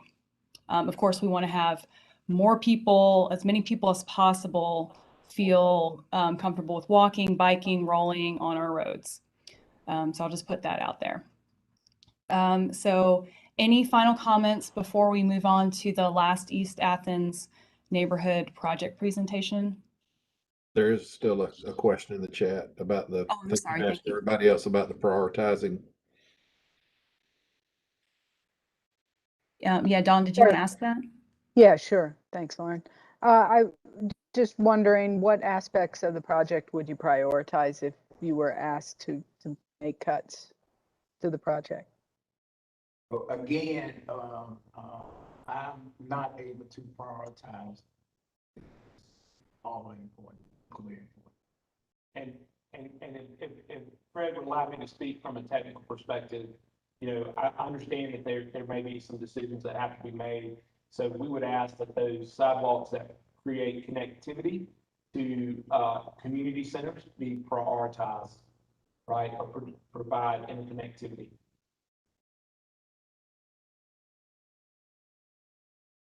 Thank you. Before we start with the next one, let me just make sure everybody knows we will, and Buck and Fred, we will be coming back more than likely to all the projects, at least the ones the committee asked for, and asking for an alternate project, because as you know, we've got 5 times more funding. 5 times more projects than we got funding. So there will be a request for an alternate project that might improve your chances of getting selected, or may not. So that, just so you know, it's coming. Yes, sir. Thanks, Steve. All right. Project number 38, East Athens Neighborhood Pedestrian Lighting Safety. All right. Project number 38. So we are asking for improved pedestrian lighting along these streets listed in the presentation: Johnson Drive, Spring Circle, Warren Street, North Peter Street, Vine Street, and Dublin Street. If you can see here on Johnson Avenue, there are not sidewalks here, but we do know that pedestrians use Johnson's Drive, but there also is not adequate lighting. Spring Circle, similarly, there aren't sidewalks, but the lighting is inadequate for pedestrians to use Spring Circle. You can also see that there are transit stops at Cook Drive. So you do have people who are traveling down, walking, right, pedestrians who are walking down Spring Circle to access those bus stops. But some of that may happen in the early morning or evenings, and there's inadequate lighting. Warren Street and North Peter Street. So you guys saw this as part of our request for sidewalks, but in particular the intersections at North Peter and Warren Street, where we have pedestrians, we would, and bus stops, we would ask that we improve the lighting those intersections.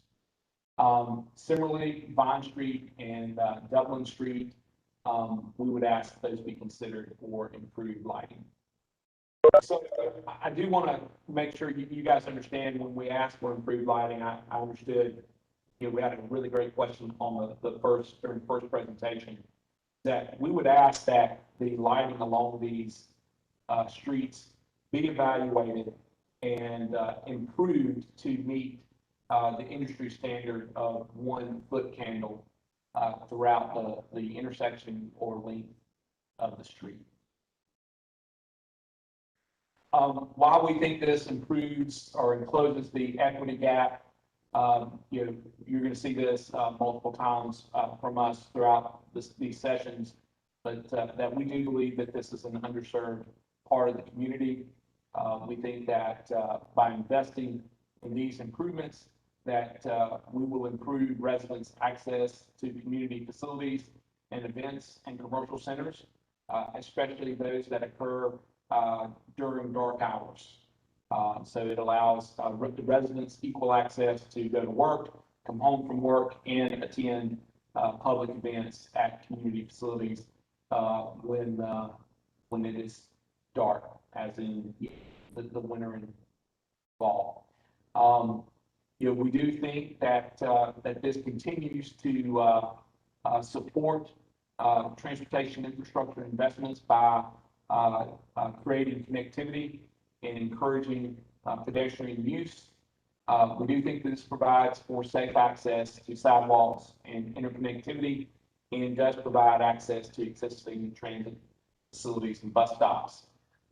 As with most of these slides, the theme that continues to be shown is that all of these facilities improve connectivity to the East Athens Community Center, the Athens Neighborhood Health Clinic, the East Athens Dance Center, Virginia Callaway Colfer Walker Park, the East Athens Police Precinct, and the Marion Moore Community Center, all of which are important parts of the East Athens community. It's the heart of this side of town. We do think that this maintains and improves air quality because we're going to have more pedestrians using those sidewalks or being able to use them safely, and also promoting access to transit. Obviously, we believe it promotes health and safety because it's going to offer a safer setting for pedestrians. And all of these connect to existing sidewalks or multi-use trails, either existing or proposed. And so by incorporating these improved streetlights, we think that it encourages sidewalk usage during dark hours and before and after school and work hours. And again, we think that this provides economic prosperity as it provides access to commercial centers in the intersection of Nellie B and Vine Street. We also believe that this provides social well-being because it provides improved and safer access to the educational, recreational, and health services in this underserved area of the community. And so that also promotes economic opportunities for the citizens that are served by these facilities. And we think it promotes a healthier environment because it does support alternative modes of transportation, access to transit. That's it. Questions on pedestrian lighting safety for the East Athens neighborhood? Rocky, I think you had your hand up first, then John. Yeah, hi. Can everyone hear me? Yeah, okay. So it was my understanding that Athens-Clarke County had a pretty clear ordinance on street lighting. It could only be on at blind driveways, a mile, some distance from each other. How would your request for additional lighting fall within that, or would mayor and commission need to revise that policy? So we're not asking that mayor and commission revise that policy. We are asking that this body recognize that pedestrian safety in this area of town is limited because of the lack of lighting. So again, industry standard suggests that we should have 1 foot candle throughout the pedestrian areas, and that is not achieved currently. Yeah, I definitely agree with that. I'm a big proponent of street lighting. So I'm just concerned that we would go down this road and the mayor and commission say, well, we can't do that because we have this policy that says only a blind driveway. I don't know what it is off the top of my head, but maybe this is something we can kick over to staff. I mean, I'm assuming that because this project is here, that we are able to do it legally, and that there's a mechanism for it, but maybe there's some information we can get there. Well, I guess I could add that there are, whether if it is not in strict accordance with the lighting ordinance, there are exceptions, I guess, made when a SPLOST or TSPLOST project is passed. If it's able to be done, it can cause a revision or a limited revision to that policy. Also, part of the issue with street lighting is always the ongoing cost to fund actually paying the electrical bill for that, because somebody has to pay that. But yeah, you're seeing it, so it could be done even if it would be a deviation from the policy. Thank you, Keith, for that clarity. John?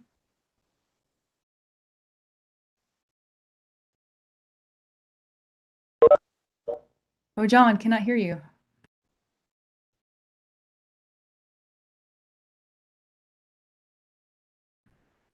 I still can't hear you.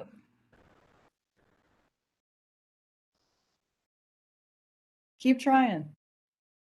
You can, wait, are you coming in? You hear that? Yes. Okay. All right. Sorry, my microphone is not working apparently, my headset mic.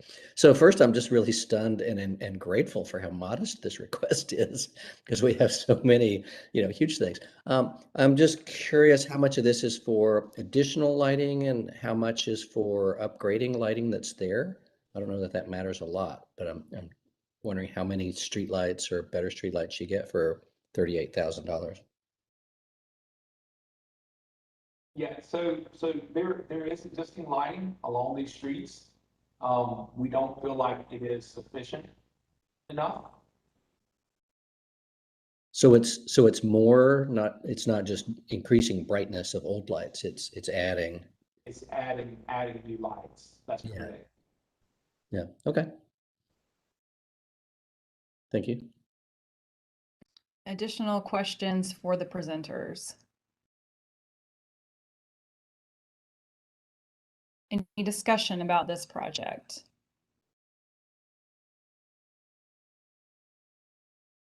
Frank. Yeah, I just want to reiterate. I think sidewalks. I was a public safety officer for almost 40 years, and I think more than just aesthetic views, these are safety issues and they're quality of life issues. There are a lot of neighborhoods in this community where it's a lot less dense population that's got sidewalks all the way through on both sides.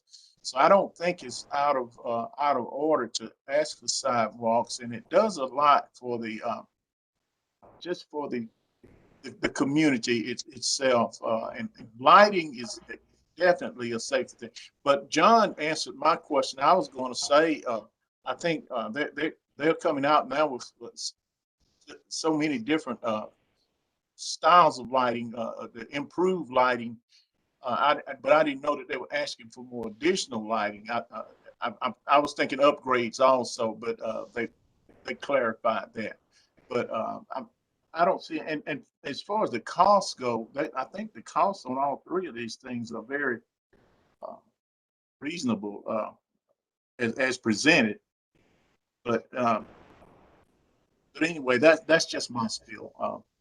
I'm certainly in favor. I've served on the East Athens Development Corporation before, and I know the issues of East Athens, and sidewalks are really not out of order to ask for. All right, Patrina? Yeah, I just want to say that this project seems worthwhile. It does get very dark over there. Like if you go to certain parts of town at night, say by Alps and Clark Middle, it's much brighter. It's a much brighter area than say in East Athens. So I would be, I think more lighting in this area seems very worthwhile. As they were noting, there's a lot of sort of community activity. There's community centers. There's after school programs, there's meetings that happen in the dark, happen in the evening. I think also people would be more encouraged to even take transit to that area later at night if there was more lighting. So I think, overall, this would have a pretty good impact for the people that walk, but also it might encourage people to, just take that bus, that later bus, much later. So I think it has an overall positive effect. Thank you, Patrina. And yeah, certainly lighting will be part of my issue when I walk home tonight to East Athens. So yeah, something that came up in the Athens in Motion survey process, one of the things that would encourage people to walk more besides improved sidewalks and paths and trails is actually better lighting and security. Right. So absolutely. Important transportation project. Any other comments before we wish Fred and Buck good night? Lauren, let me go back and add, I did get a text from staff and they are on the call, but the 15-foot pedestrian lighting could be installed and would bypass the streetlight minimums that are in those requirements instead of the 30-foot roadway lights. So I think that was noted in the technical review that was done, but that is an option as well. Thank you, Keith. I love who you have on speed dial. That's a fast answer. Alan had a question or a comment. Yeah, is in this area is the area with Walker Park and Dudley Park and the Firefly Trail. Are they adding more trail to connect the Dudley Park to the Walker Park areas? Is that something I heard is the next thing on a greenway project?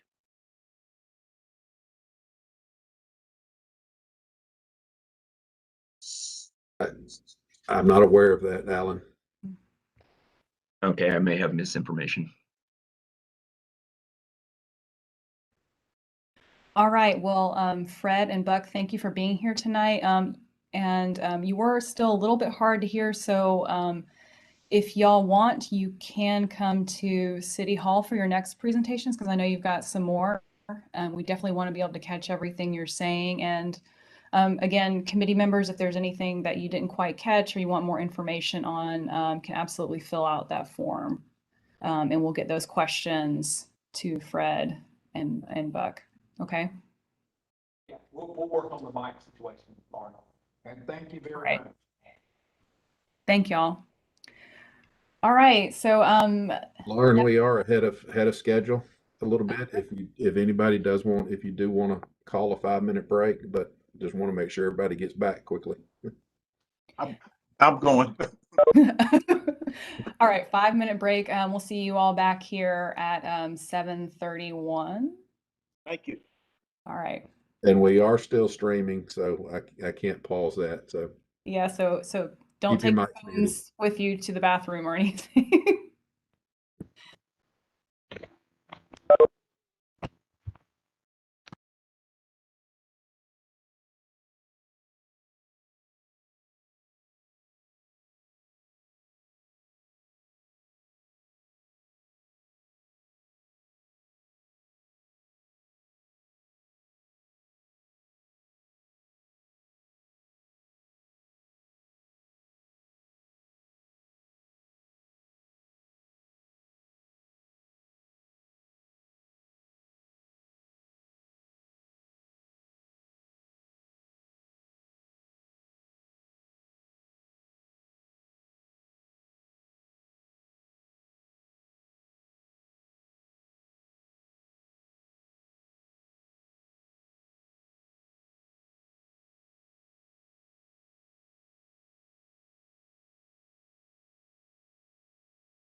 Lauren, Yes. can you hear me, honey? What about solar lighting? Is that not bright enough to provide the safety or I think, advance? Madeline, I think all of our lights are solar lights now, and we're saving a ton of money on energy from it. If I Okay. understand it correctly. And that gives us enough lightness for the safety. I think that those lights are pretty bright. Okay. Lauren, Yeah. we're not using solar lights on very few locations. Oh, then what are those lights that are in place now? I thought that those There are they're some LEDs. They're LEDs. LED. That's what The they are. solar lights are extremely expensive to maintain. The Oh. cost of energy is actually probably less than the cost to replace the batteries on a regular basis.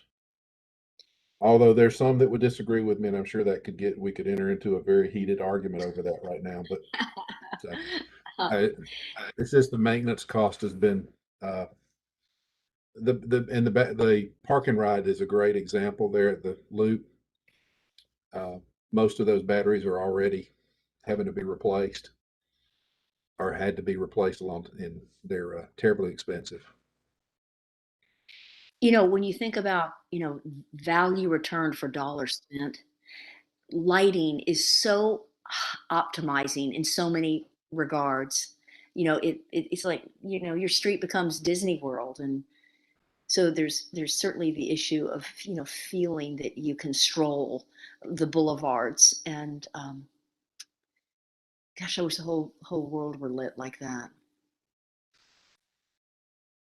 But you could get equal comments from other people who don't like street lights and think that the street shouldn't be lit and that it disturbs the animals and that you get the whole night sky effect. And so there's Right. both sides to that discussion. Right. And into their windows. Right. Kind of thing. All right. Well, the band is going to come back in one at a time. So we're going to shift gears a little bit for the second. We're a little more than halfway done. First half, we heard from 3 neighborhoods, 5 projects, and now we're going to hear from ACC staff, some folks from Transportation and Public Works. All right. I believe we first have Tim Griffith is up from Transportation Public Works. Tim, are you logged on?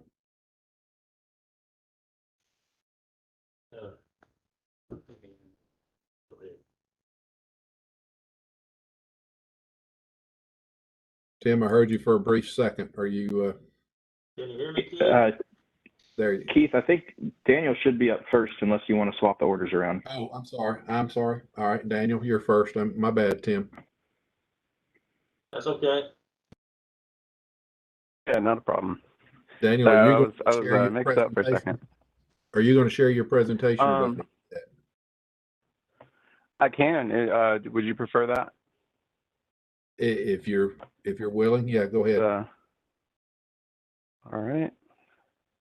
Let me get it queued up. If you would just take it back down when the presentation is over so that we can see more faces as we ask questions and chat. Absolutely. Okay. Let's see.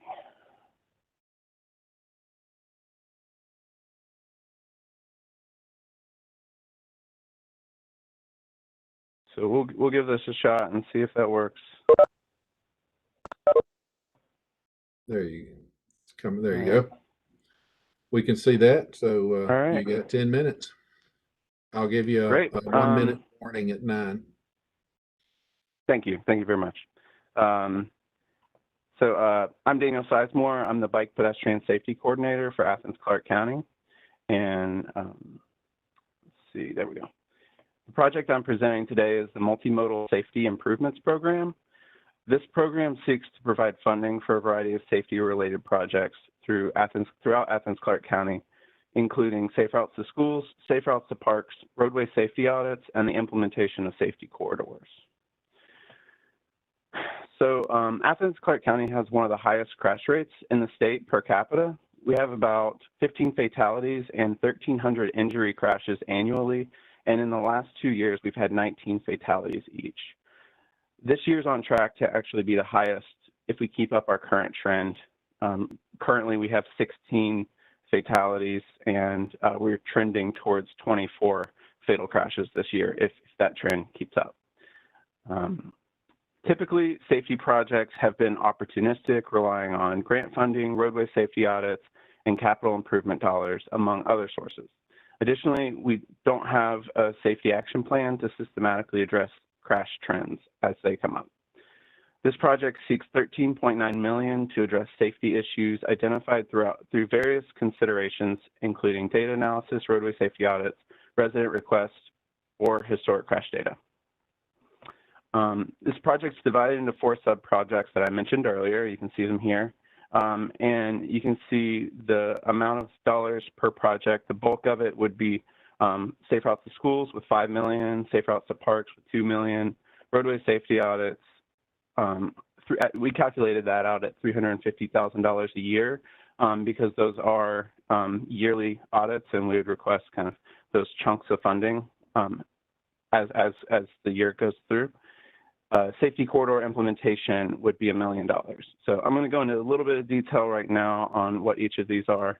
So Safe Routes to Schools would fund a variety of sub-projects within 1.5-mile walk and bike sheds along roadways that promote walking or biking to school. So these projects will be focused on creating safe, continuous access for kids and parents to get to and from school. We would work with the state Safe Routes to Schools program and ensure the selection of projects would consider a wide variety of criteria. This criteria can range from existing connectivity to the number of kids that would be affected. So we really want to make sure that we're taking kind of a data-driven approach to site selection, because we know that $5 million isn't going to be enough to cover every school in Athens-Clarke County. Right here, you can see some examples of what I'm talking about. So on the left, this is more of a central area in town. This is along Baxter Street and Lumpkin. Yeah, I guess Lumpkin is in there. But the primary areas are right here. Clarke Central High School is kind of right in the center. Clarke Middle School is over there, so Alps is off to the left. The blue and yellow, you can see those are existing sidewalks. The red are sidewalk gaps. And so if you look at the linear miles of sidewalk gaps, you can see there's more linear miles on the left side versus on the right in terms of mileage, but percentage coverage, you can see there's already a lot more of a connected network in the left group versus the sidewalks on the right. Now, these two are kind of very rural area, J.J. Harris, but you can see it lacks basically any sidewalks getting to and from that school other than right in front of it.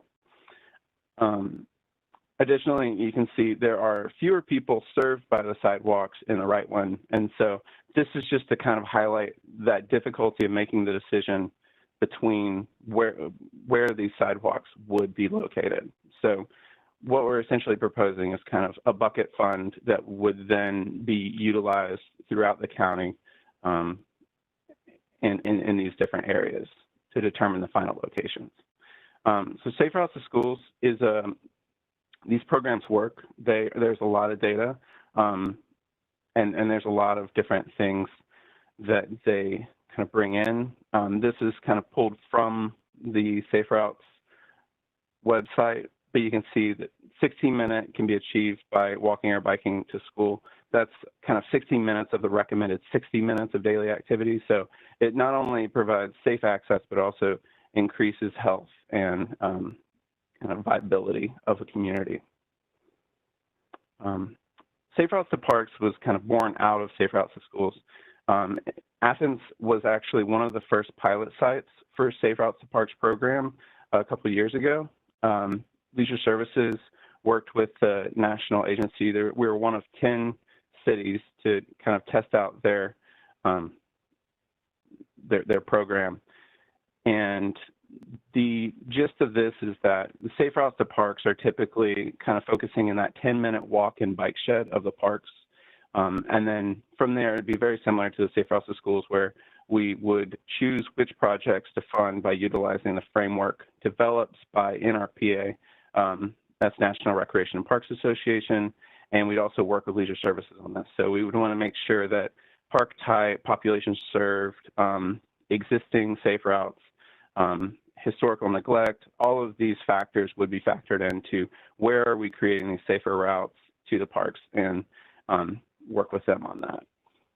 These are the 5 essential elements to safe routes to parks. So they're kind of listed here. This project would fund and accomplish those first 4, and that last one would then kind of allow Leisure Services to really focus on that, and then Leisure Services wouldn't have to worry about how are we getting people to and from the park. That's, you know, transportation's job, and they can focus on creating those facilities and amenities and programs that really reflect the needs of the community. Roadway safety audits are currently, it's actually a program we currently have, and we have some existing funding, but there is a lot of room for additional funding. There's a really great need for additional funding, and there's a lot of projects that we could really do. The roadway safety audit team is a multidisciplinary group of professionals from various departments, and residents and elected officials, really anyone who wants to come along. And as those sites come in and get reported, we go out with the group and we look at it. And you know, the most recent one that we did was actually Tallahassee Road, and we found a lot of ways that we can improve safety along Tallahassee.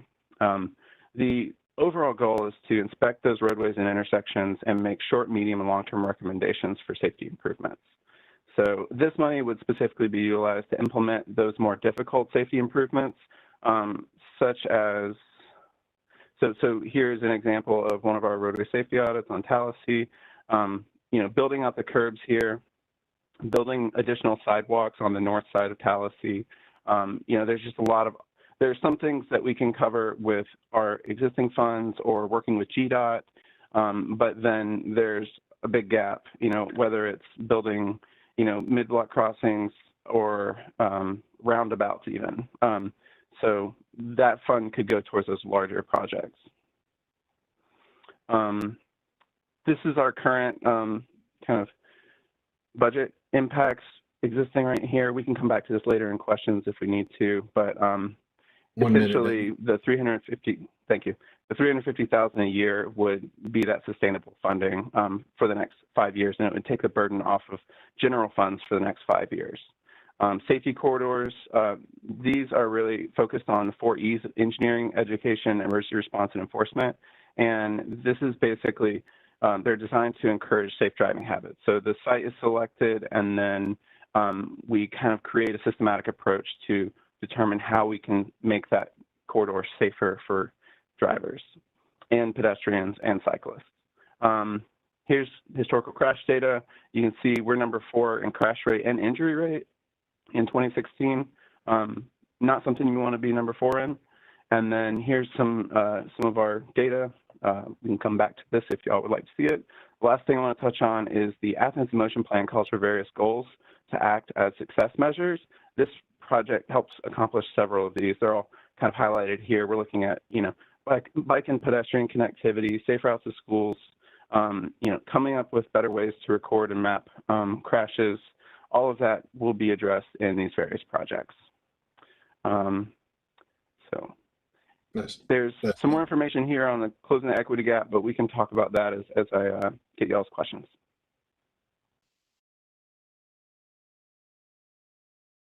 All right, yeah, so if you have a question. Would you like me to take the screen down? Yes, please. Questions, if you'll raise your hand in the chat, and I see that Jeremy has a question, followed by Andrea. Yeah, Jeremy's now on his phone, so I hope you guys can hear me. You can no longer see my pretty face, but I can hear you.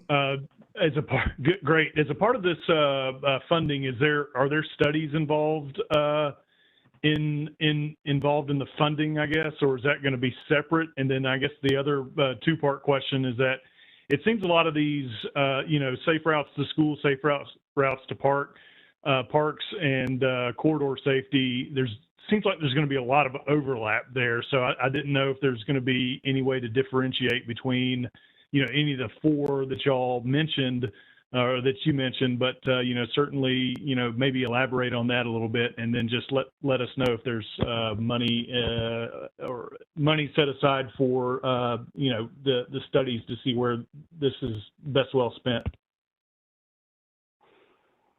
Yeah, so studies and data, that would all be factored in, and we would most likely work with consultants to help us kind of address that. We're actually already working on some tools that are being developed by one of our consultants for prioritizing the Athens in Motion network. And so using those tools, we can actually use a lot of our existing data to determine kind of where these things would go.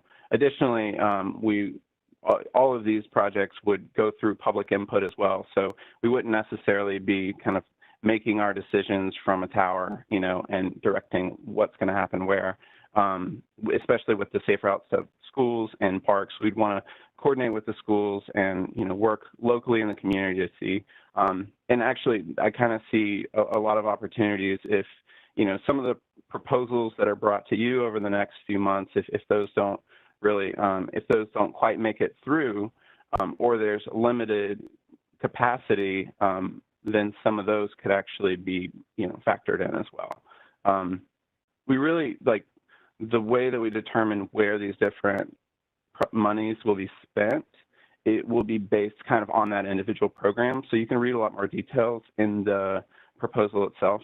But that's kind of from the data standpoint. What was the second part of your question? It was if you could just elaborate, shortly on, kind of an overlap of, obviously safe routes to schools are going to be, overlapping a little bit with parks and et cetera.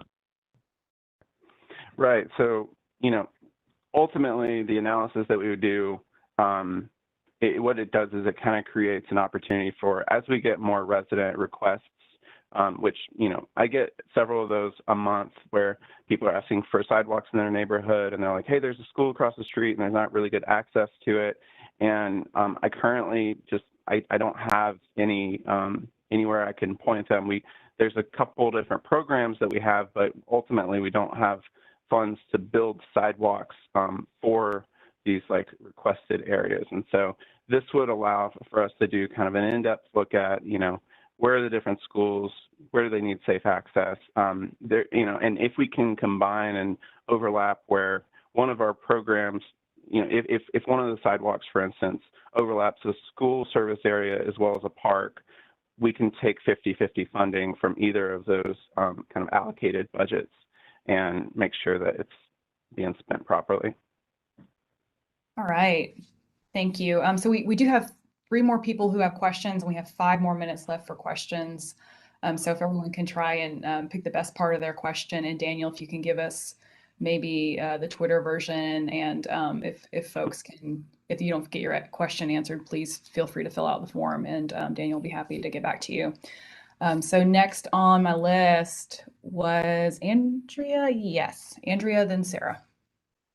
I think that you touched on this a little bit about public input for the specific projects. I mean, this seems to me a little different than the other projects where we're considering specific locations. It sounds like there would be a lot of discretion here in terms of picking where the specific schools and the specific parks. And I noticed you had a private school up. And so I was wondering, I'm feeling like our charge is really equity, and just trying to kind of wrestle with how do we manage that kind of discretion that staff would have, and balancing that with our more site-specific focus on equitable access. Absolutely, and that's one of the sections I wasn't quite able to get to. How does this address the equity gap? But ensuring that the sites that we select are those areas of underserved, where there is less of a connectivity thing, and our focus would primarily be on public schools and public parks. The private school was shown as kind of because it was just in the school network zone, but ultimately the prioritization would be determined by those criteria that you're kind of pointing out. And yeah, go ahead, Stephen. Yeah, just to add to that, you know, one thing that we really do have going for us, and hey everybody, Stephen Bailey with Transportation Public Works, Daniel's back up here.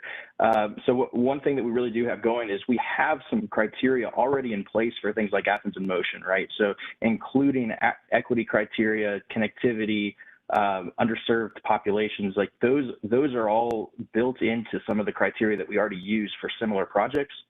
We could frame a very similar metric to specific subsets of projects like sidewalks around schools, sidewalks around parks, that kind of thing, and use the same criteria to map that out and still get an equitable distribution there of projects. And also, one thing that Daniel touched on, I think this is a great opportunity for something like a bucket program like this to utilize a resident user group again. So whether that's an existing user group like yourselves or like Athens in Motion or a new one for specific projects, there could be some transparency and accountability opportunities here if there's a user group made of residents who can kind of monitor how these things are being allocated. Thank you. Sarah. Yes. One question that I would like to hear addressed for the safety corridor goals. In the project sheet, it says that a major focus of the program will be education and outreach. Can you tell me why education and outreach was selected as like the major focus that you wanted to focus in on? It's kind of one of several. We find, you know, the goal here is how can you kind of, you know, increase safety along these different corridors. And we're following models from a couple different cities, but education, whether it's like workshops or PSAs or billboards of, you know, just making sure people know like, hey, like don't look at your phone, you know, those kind of PSAs. That's the education and outreach that we're really speaking towards, just to kind of, you know, bring to light that it's more important to pay attention to the road and, you know, watch your speed and doing those types of things. I think there's also some opportunities for speed management infrastructure. So whether that's kind of radar, like automated ticketing things and increased fines, that would be kind of a partnership with PD that TPW would go for. Stephen, did I cover all of those aspects appropriately? I would just say, just adding that so much of traffic safety is behavioral, right? People are going to drive the roads how they feel comfortable driving the roads and with the knowledge that they have. So putting up speed limit signs or flashing signs, people are going to get used to that and they're just going to ignore them, even getting a ticket. I mean, you know, what you really need is that understanding of why it's important and changing that behavior in the background. It's really even opportunities for if you get pulled over, police not even writing you a citation, but maybe just giving you an informational pamphlet the first time that you get pulled over if you're going less than 10 over the speed limit.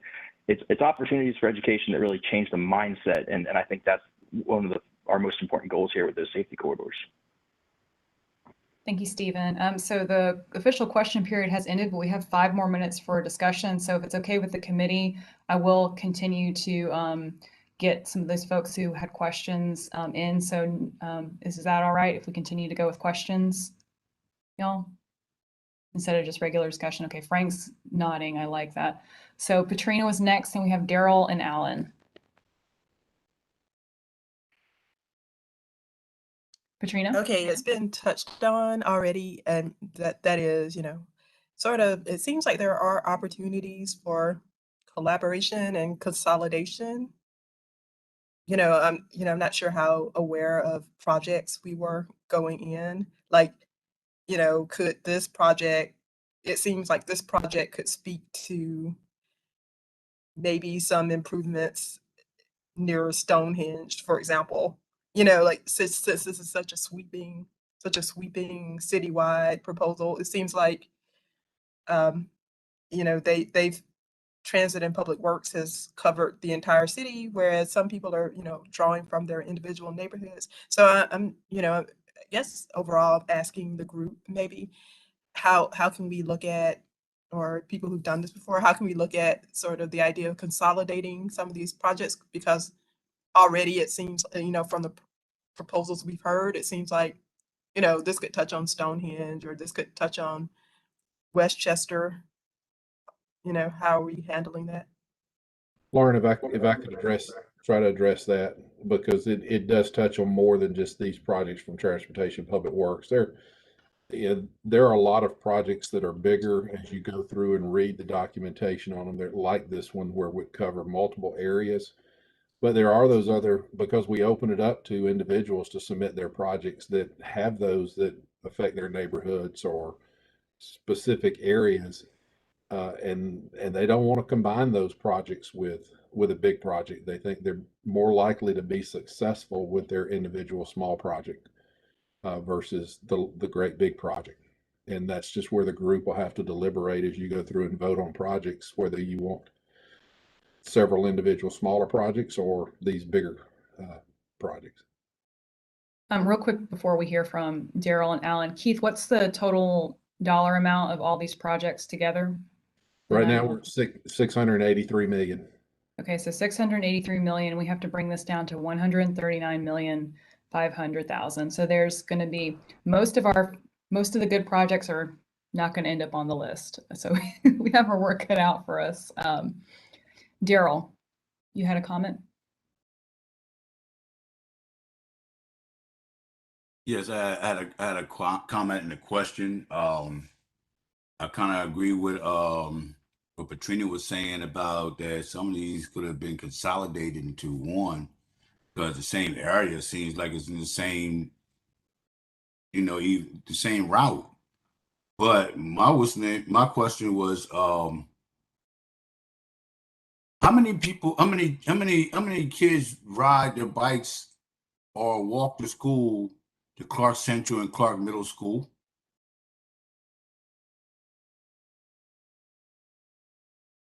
I don't have that data, but we can definitely get more info. I think we have talked about it recently in Athens in Motion, and on one hand, you may not have a lot of existing people who are riding their bikes, but that could either be because, you know, they don't necessarily want to, or more likely it's they don't feel safe doing it. And so, you know, creating that kind of safer access. And the great thing about Safe Routes to Schools is it doesn't just deal with only building sidewalks or, you know, bike lanes within the right-of-way. It's a partnership where you work with CCSD, Clark County School District, and you can actually, there's a state office where, you know, our contact over there, she's really great, and she's been working with all the different school districts across the state, and it can go towards a lot more than just building a sidewalk. It can go towards, you know, education. It can go towards, you know, workshops and, you know, actually working with the school and doing programs with the kids. But you kind of not answering my question that I'm asking, because I know that majority of the students that go to Clark Central and Clark Middle is like 85% of them ride the bus. So I'm trying to figure out, why would you need all this bike space and pedestrian space when majority of the kids or the children in the school district right there pretty much ride the bus? But for me to be thinking on me, I'm like, that's more UGA in them areas that you're looking for. But the children mostly ride the bus. So I'm kind of up in the air on some of the stuff that you're looking for. But I can see where you're coming from. And, you know, sorry, I didn't mean to cut you off there. Go ahead. I can see where you're coming from. But what I'm saying is that, you know, like we said, we got a lot of projects we got to get down. But I'm like, I know most of the children, majority ride school bus. So in that area right there, Yeah. So Daniel, do you think that you could maybe get back to Daryl and the committee about the potential for ridership for these schools? And I do want to make sure we get Alan's question in, and then we have to move on. Yeah, if I could just say one thing real quick, kind of addressing that, the access to the school, you know, right now, if you miss the school bus and that is your only option, then you miss school that day. And so it's really, you know, providing alternative methods of access as well. So, you know, if a kid misses the bus, you know, like they had a late night or something doing homework, and you know, they can either walk to school or they can bike to school, you know, or maybe the parents, you know, can't take their kid to school that day, and so and really focusing on the neighborhood surrounding these schools where you know, maybe you don't want to wait for the bus and then have to sit on the bus for 30 minutes going around the city when you live, you know, a half-mile, 10-minute walk from the school. You don't have to wake up as early. And so it gives more options for kids to really get there. And, you know, increasing that access in those areas can be really helpful for that. Daniel, to Daryl's point, though, you know, part of it is trying to find out that ridership of which of these, part of where we focus, the funds have to come back to who's going to use that infrastructure, right? So it would have to go back to the data, and we would certainly have that as part of the metric to either pull the community or use current ridership data that might be able to track to see which of these areas are most likely to use this kind of infrastructure too. All right, we are over time, but since I said Alan could ask his question, I'd like to hear it, and then we will need to move on.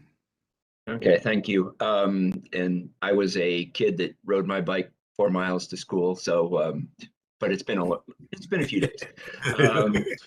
But I found it interesting. Katrina mentioned that Stonehenge and Westchester, those projects might kind of overlap. And when I put my hand up, I wasn't thinking about those. I was thinking about the safe routes to parks being something that would really apply possibly in East Athens, because they've got the 2 parks, and being able to get there safely would be another way to kind of fuse projects. But that's all. No question. Thank you, Alan. And y'all, Keith did post the form for questions in the chat again. All right. Thank you, Daniel. I believe we have traffic signal replacement next. And is that you, Stephen? That'll be George Sperian, who just popped up on video. Okay. Where's Georgie? Oh, there he is. Okay. Welcome, George. George, are you going to be driving for your presentation, or do you need Keith to advance slides? Yes, I can bring up my presentation. I'll share. Okay. Thank you.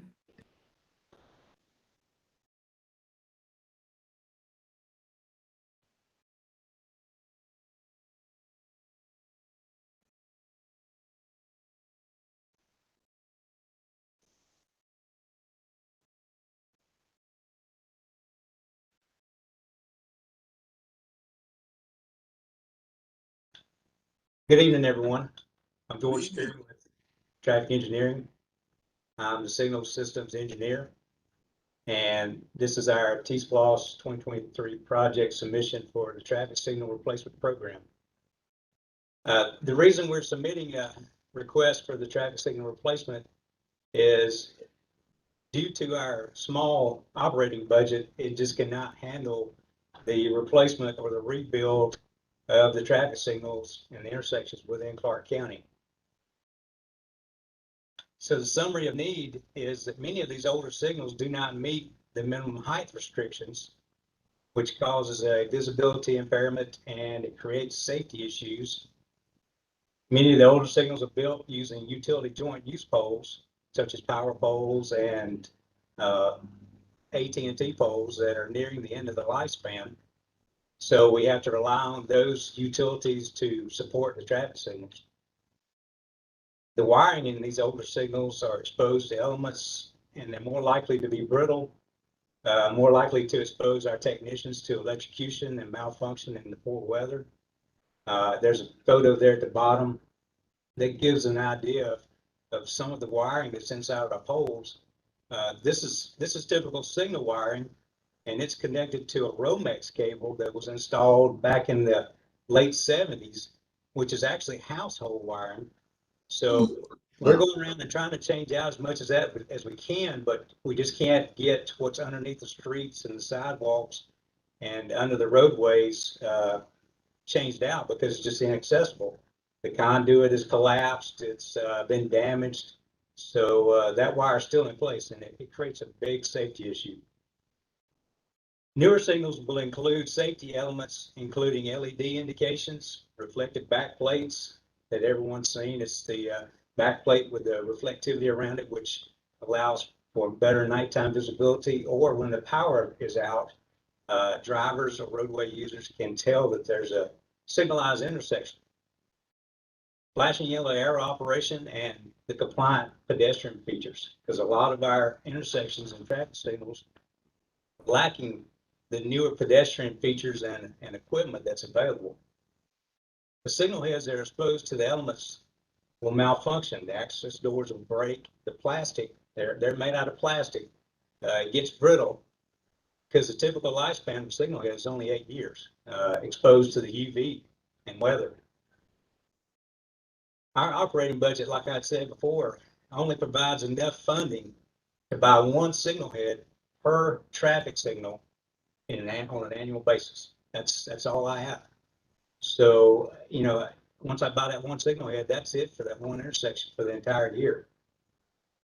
The project request is to rebuild at least 8 traffic signals per year at a cost of $2.71 million annually, because it's about $350,000 per intersection to rebuild a traffic signal.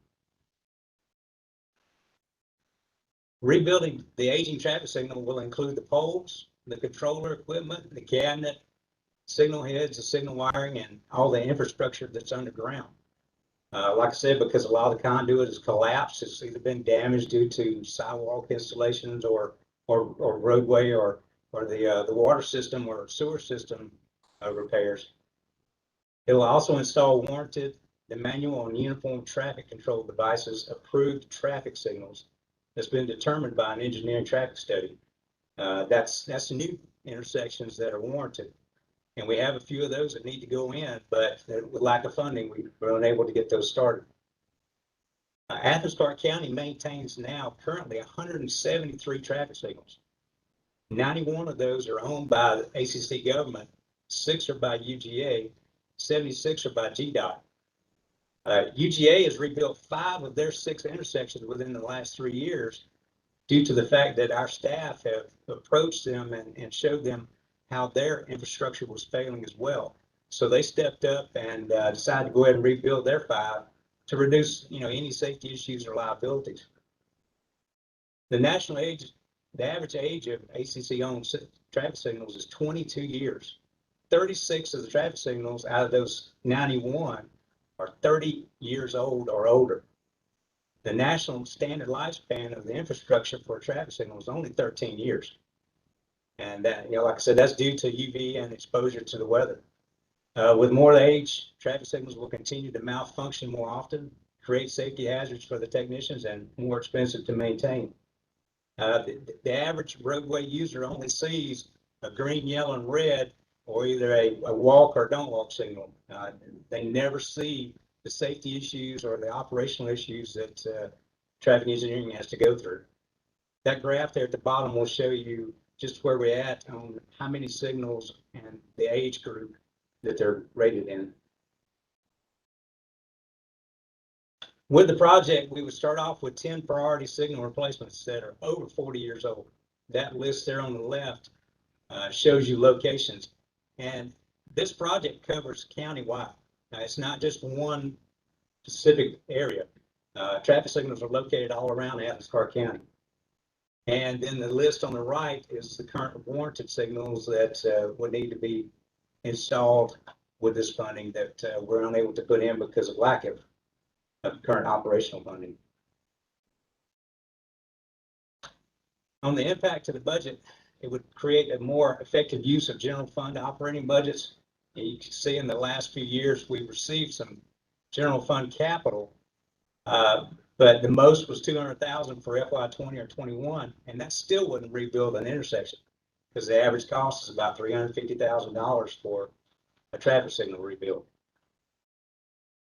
The community impact would improve reliability and operations of the traffic signals, would reduce the delay for all the roadway users, that's vehicles and pedestrians, enhance safety through reflective backplates, flashing yellow arrow, pedestrian signals, crosswalks, and give the correct heights and sight alignments for the drivers. It'll minimize the impacts of the malfunctioning traffic signals for pedestrians.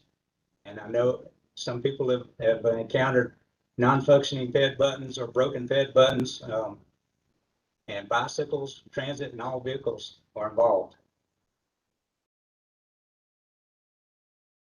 The impacts of not funding on this project, there's quite a few.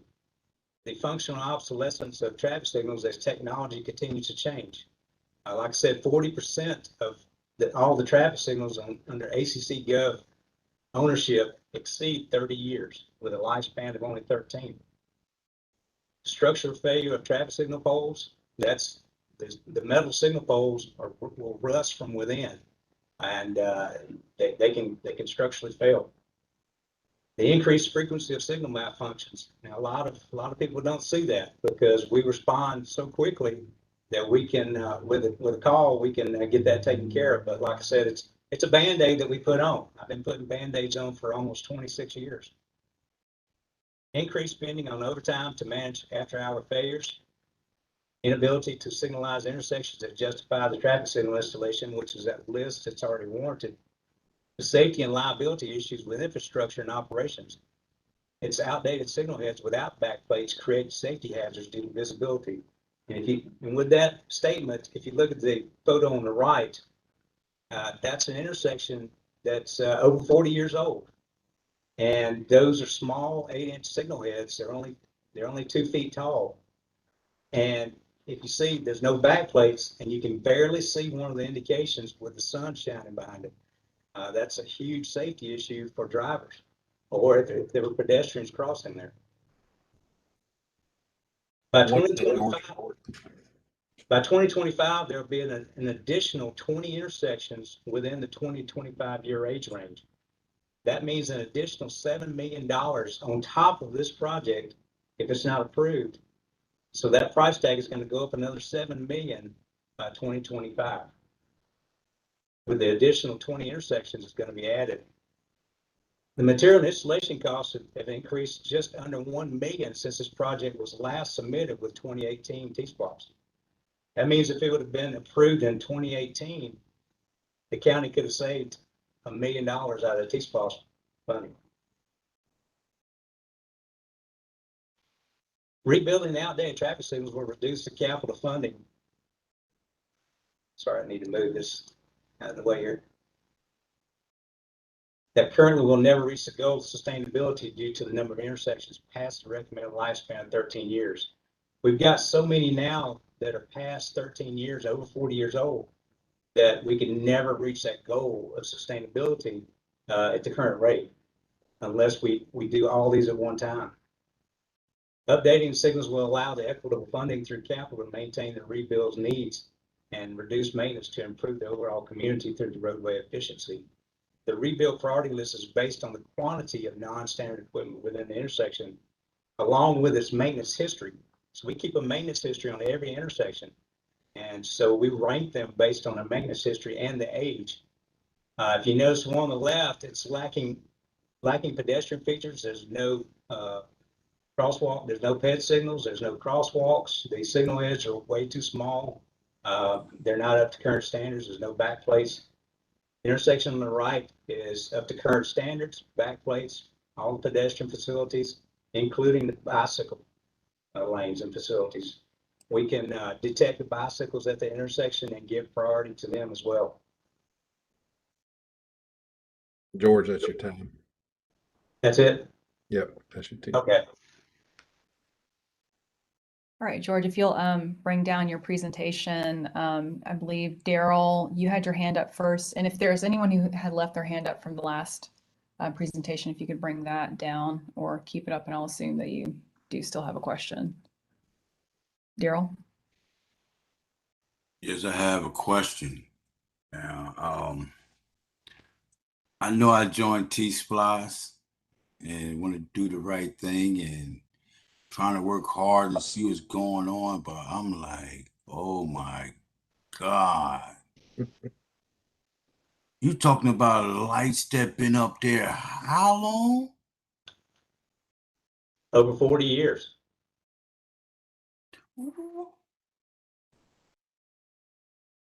I only been in Athens 6 years. Talking about a light step been up there that long. Where's the money going? A lot of other priorities, which are also underfunded. This is ridiculous. You talking about lights been up there 40 some years. We keep a big box of Band-Aids. Yeah. I bet you do. Yeah.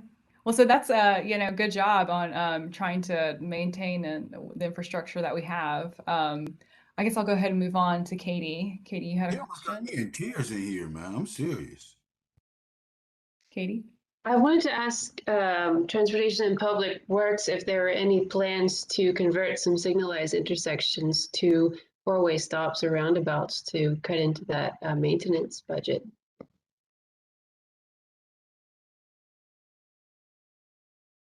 Stephen, do you have that information? Sure. So, yeah, anytime we look at an intersection improvement, one of the very first things we look at is whether this can be converted to a roundabout. And that's something for the last few years that we've really focused on. And one of the reasons why you keep seeing more roundabouts pop up in Athens. That question, there's a program that it has to go through. I believe the process is GDOT's ICE process to kind of see if a specific intersection meets the qualifications for a roundabout based on type of traffic. But yeah, that's something we really look at for the drivers, but also for us, right? Because that's so much less operational and capital replacement costs with a roundabout. It's sort of a win-win situation whenever possible. And, what about just four-way stops? Is that ever a good option?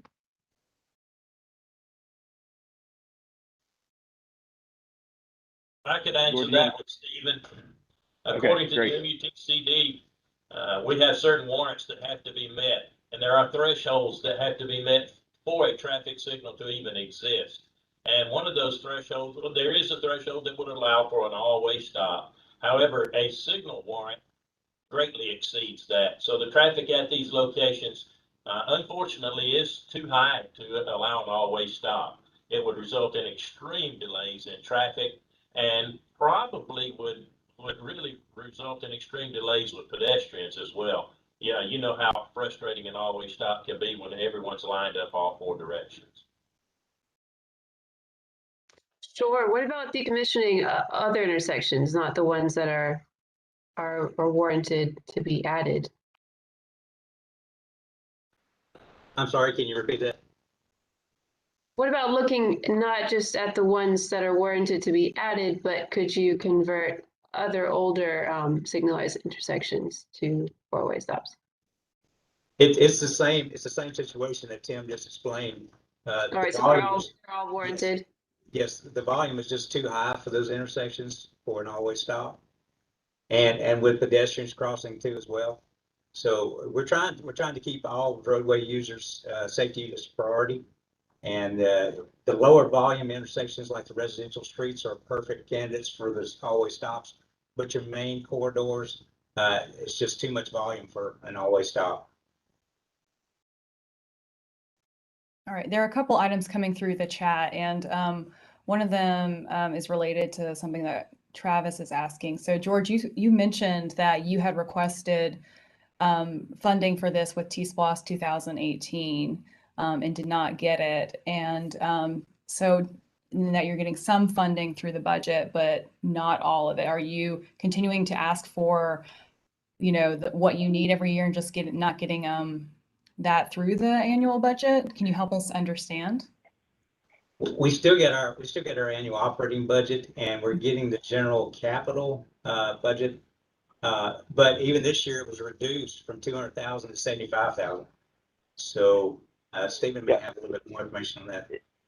Sure. Yeah, I love talking budgets. And Travis, that's a great question, and it's something I agree with. Right, that I believe if we could raise the amount of money we need through general capital, that you need sustainable ongoing funding sources to do sustainable ongoing needs like capital replacement, like we're asking for. Unfortunately, it's just not there. We would have to raise tax rates or do some or cut back on other services that the community is just not willing to do, which I understand. There's just competing priorities. So we ask for money where we can get it when we can get it, because it's as it's been pointed out, it's needed some way or the other. Okay, and I do want to turn it over to Travis because I think that he formally raised his hand for a question, hasn't spoken yet, and then we'll go back to actually let's go to Frank and then Daryl, since Frank, you haven't spoken in a while. I just got a quick question. Frank, do you mind waiting real quick and just letting Travis ask his question? Oh yeah, I'm sorry. I thought you said Frank. I'm sorry. You're after him. And just an extension, I understand the push and pull of municipal budgets. That's not really what I'm bogged down into, but is the cost of replacement of traffic signals, is that, how do you all frame that from a budgetary standpoint as far as the annual budget goes? Is that looked at as you're framing it as a capital project? Is it ever framed or considered as a simple operating cost? Like just there's no traffic signals without them being maintained, without them being properly upkept. I'm just trying to understand the versus a special project versus normal. It costs a certain amount of money to run a city, right? Right. This is normal city costs, right, to run a city. And I'm sorry, Travis, using this terminology that I have in my head, it's not the same thing that everybody uses. So when I say general capital, it's that annual request that we ask for every year from the city budget, but it's specifically for things like replacements, not just for day-to-day swapping out the wires, keeping the day-to-day costs running. So it's still an annual budget that we're asking for. We're just not getting it. Do they ever offer any feedback? That would be my only follow-up. Is there any budget notes? Do these people offer any feedback? They do. They say that's a lot larger than we can supply. You should ask for this as a TSPLOST or a TSPLOST project. Thank you. Yeah, these are great questions, and I remember when I was first on TSPLOST, I had the same question. So y'all keep them coming. Keep them coming. Next, Frank, and then Katie. You had another question after Frank? Oh, you forgot to put your hand down. Okay. Yeah, mine is a quick question. Would any of this proposal fall under the infrastructure bill if it's when and if it ever passes? Would this type of thing fall up under that? Great question. Yeah, I'd love to know the specifics of that as well.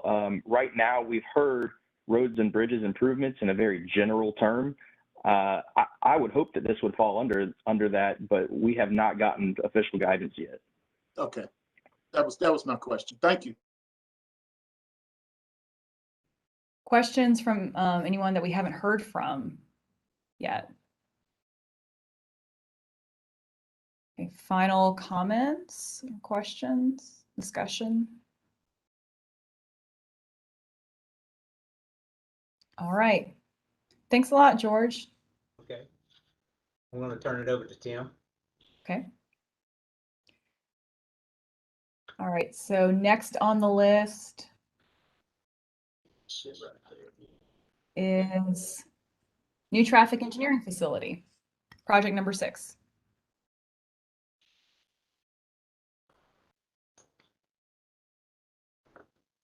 Good evening, ladies and gentlemen. Here tonight to present to you a request for a new traffic engineering facility, and we'll get the slideshow up here for you in just a moment. Tim, I'll give you a mark at 1 minute left. Okay, thank you, Keith.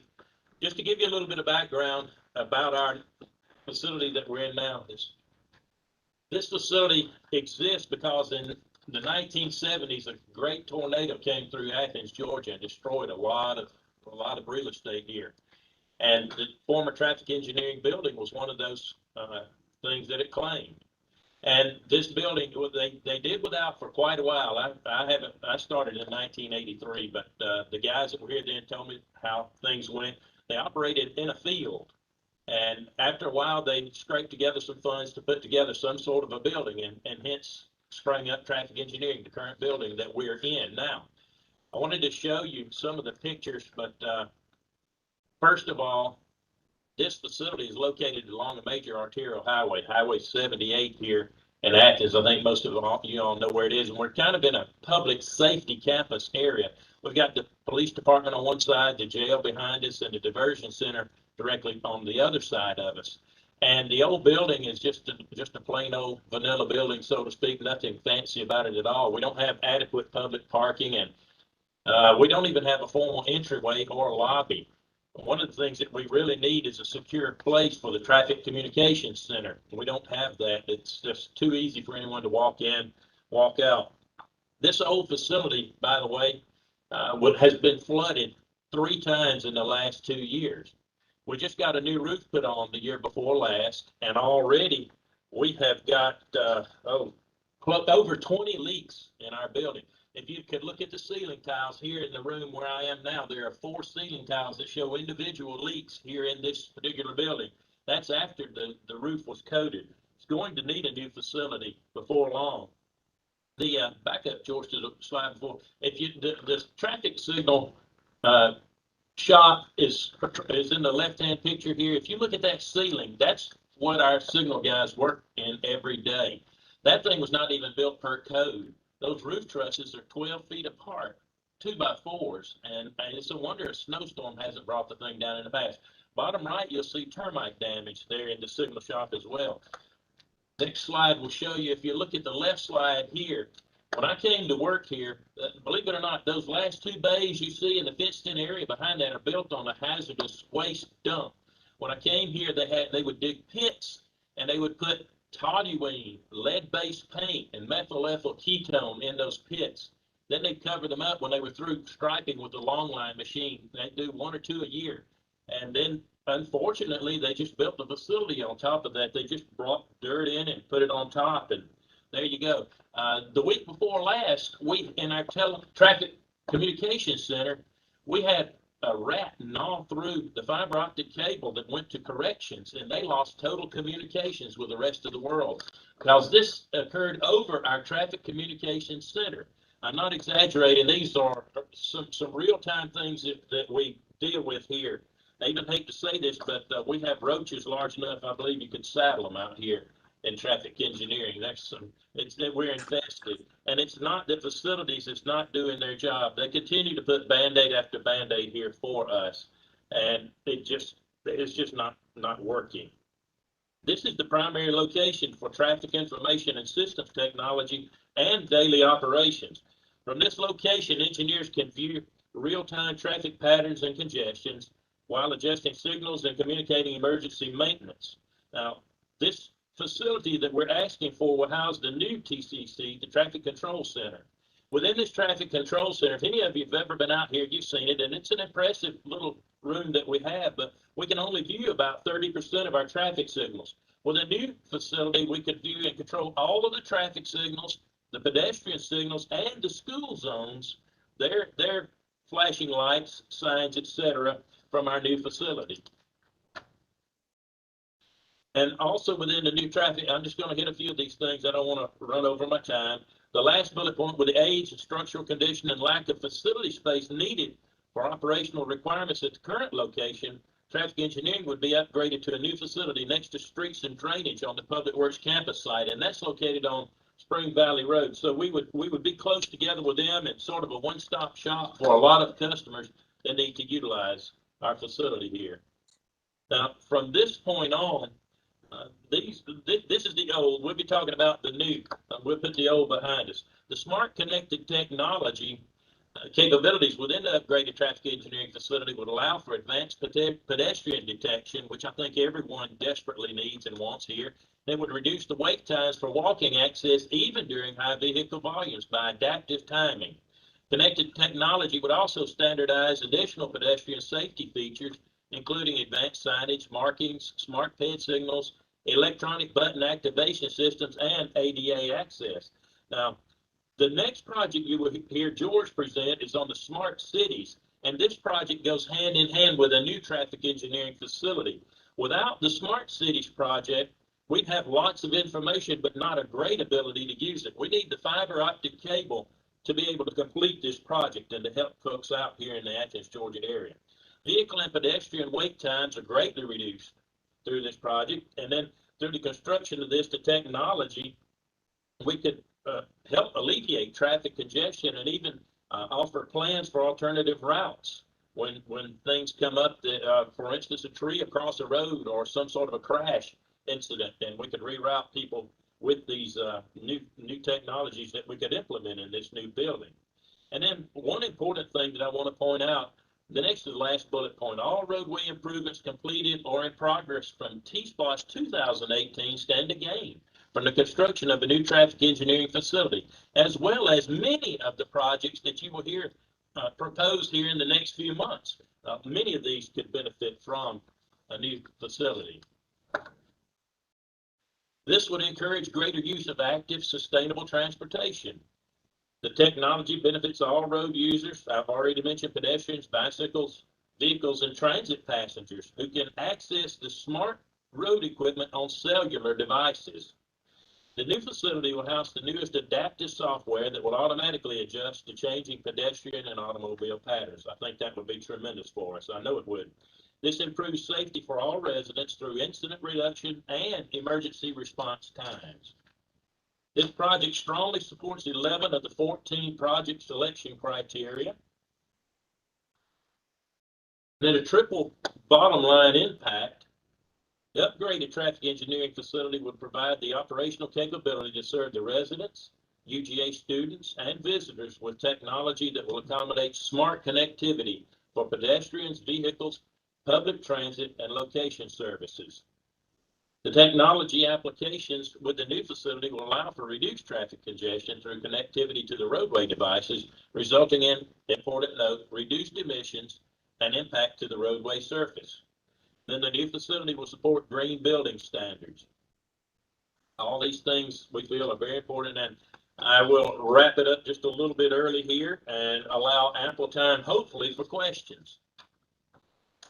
Wow, well, your current facility sounds like the setting of a Netflix show. I neglected, Lauren, to mention that we've also got mold in the facility. The last time we flooded, I asked facilities to come in and check the insulation in the walls. So we have old 70s paneling in here. They tore out part of the paneling, and the only thing between us and Lexington Road is a piece of metal. That's it. There's no insulation in this building whatsoever. Wow. Wow. So a couple people have their a couple folks have their hand up. And if it's okay with y'all, I'm going to start with Teresa because she hasn't spoken in a while, and then Daryl, and then Travis. Did you mean to have your hand up? Okay, so we have Teresa, then Daryl. Hi. Thanks, Tim. That was a really good presentation. You certainly made a case for a new building. So I have one question. You may have answered it in the presentation, but I didn't hear everything. And that is, how old is your current building? It was constructed in the 1970s. I don't have the exact year, Teresa. Okay. Okay. Then my next question is, approximately how long will it take to bring the new facility online? I would estimate a year.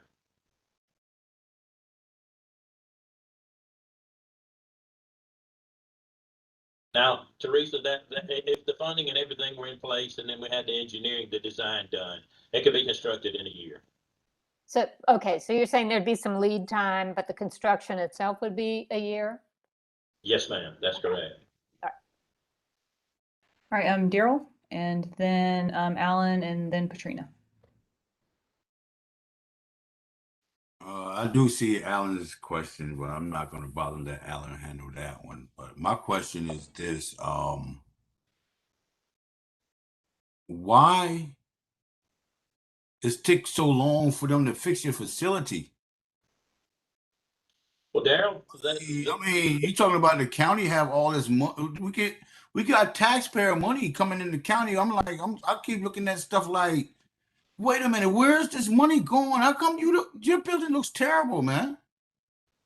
well, That don't you're make sense. right. We're just one of Where's many the money buildings. going? That's right. We're one of many buildings that facilities has to maintain. And unfortunately, this building it's almost gotten to the point where it's critical now. And they have been helping us out throughout the years. They've not been neglecting us. They put in new carpet, and promptly after the carpet, we got new ceiling tiles, and the ceiling leaked, and then they sealed the roof, and the ceiling leaked again. And they tell us in 2 years we're scheduled to have another roof put on at something like a cost of $500,000. So they're not neglecting us. It's just a matter of there's so many things wrong with the facility. Oh, you being neglected. No, don't question yourself and say that you're not being neglected. You've been neglected, bro. Don't say that you're being neglected. Tim, you have an advocate over here.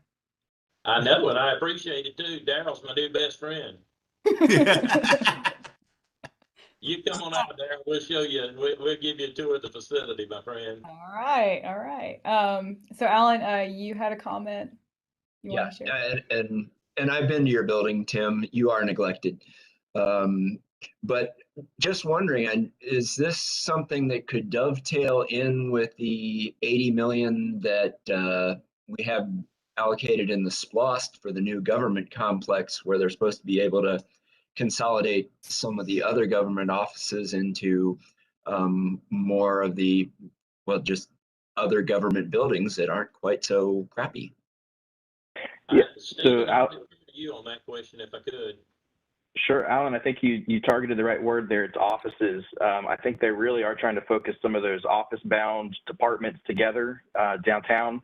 And a lot of what traffic engineering does needs more space than that, and kind of different type of facility, right? So it's a lot of equipment, it's a lot of vehicles, a large enough facility to house the TCC. So we've tossed around and kind of tried to vie for space in the new downtown facilities for a number of our things. But what we found is with what they're asking for, what traffic needs as far as footprint, we probably need to use a larger and maybe more set aside space for that type of operation.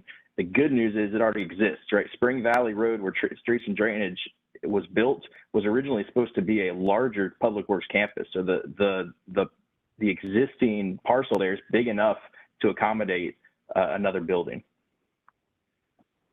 Thanks. Katrina, and then I'll read some questions from the chat or invite people to speak from the chat. Okay. Yeah, I tend to think that if the building is in good shape, the product that comes from it might be, better. But I'm making sure I heard it correctly. Is there actually, you're proposing tech in the building that helps other people in the city? Like, this is not just for the workers. There's going to be a certain type of tech there that zaps out to the rest of the city to help improve traffic flow. Did I hear that correctly? You did, Katrina. First of all, we house the fiber optic cable. It comes through us for corrections, for police. Who else, George, to come through? The airport. The airport. All that fiber comes through our facility here. And keep in mind, we obviously have a rat problem. So that could be, but what I think you're referring to, Katrina, is our traffic control center. This traffic control center houses the technology to control our traffic signals. The TCC, as we refer to, Traffic Control Center, is not large enough to handle all of the traffic signals that we have. George and his guys, signal guys, have done a marvelous job of constructing this traffic control center. They have really done wonders for pennies on the dollar compared to what you would normally spend for that. However, we need a larger facility to be able to monitor all of the traffic signals within Athens-Clarke County. But one other aspect I'd like to mention is the fact that we need a safe, locked up traffic control center. If, for instance, someone wanted to rob the banks downtown or in Athens, they could come in here first and take us hostage and snarl the traffic all over Athens, Georgia. They could turn every signal red at the same time if they wanted to by accessing our facility here, and then they could pretty much have their way. Think of what that would do to Athens, Georgia, if we had some traffic engineering terrorists out here in the community. And I'm not trying to over dramatize this situation. If you go to any other place that has a traffic control center, it is locked up. It is secured. You have to have a pass to enter. We can't even do that. The only way we can do that here at Traffic Engineering successfully is to lock the public out of our place altogether. And that's what we've been doing throughout COVID.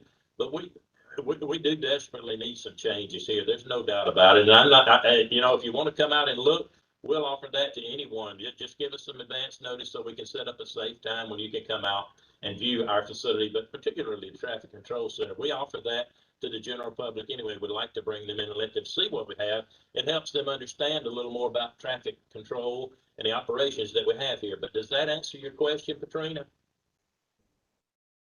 It does. It does. Okay. All right, so I just want to remind everyone this is live. Of course, I think we do know that if you really want to take out a city, you just got to mess up our transportation infrastructure and it's over. But I want to try and consolidate some of these questions about space just for clarification. So Tim, just to be clear, there's no other space you guys could go, no other space that could be reconfigured, no existing space, other space that's going to be built that y'all could be housed in. This new facility is the best option.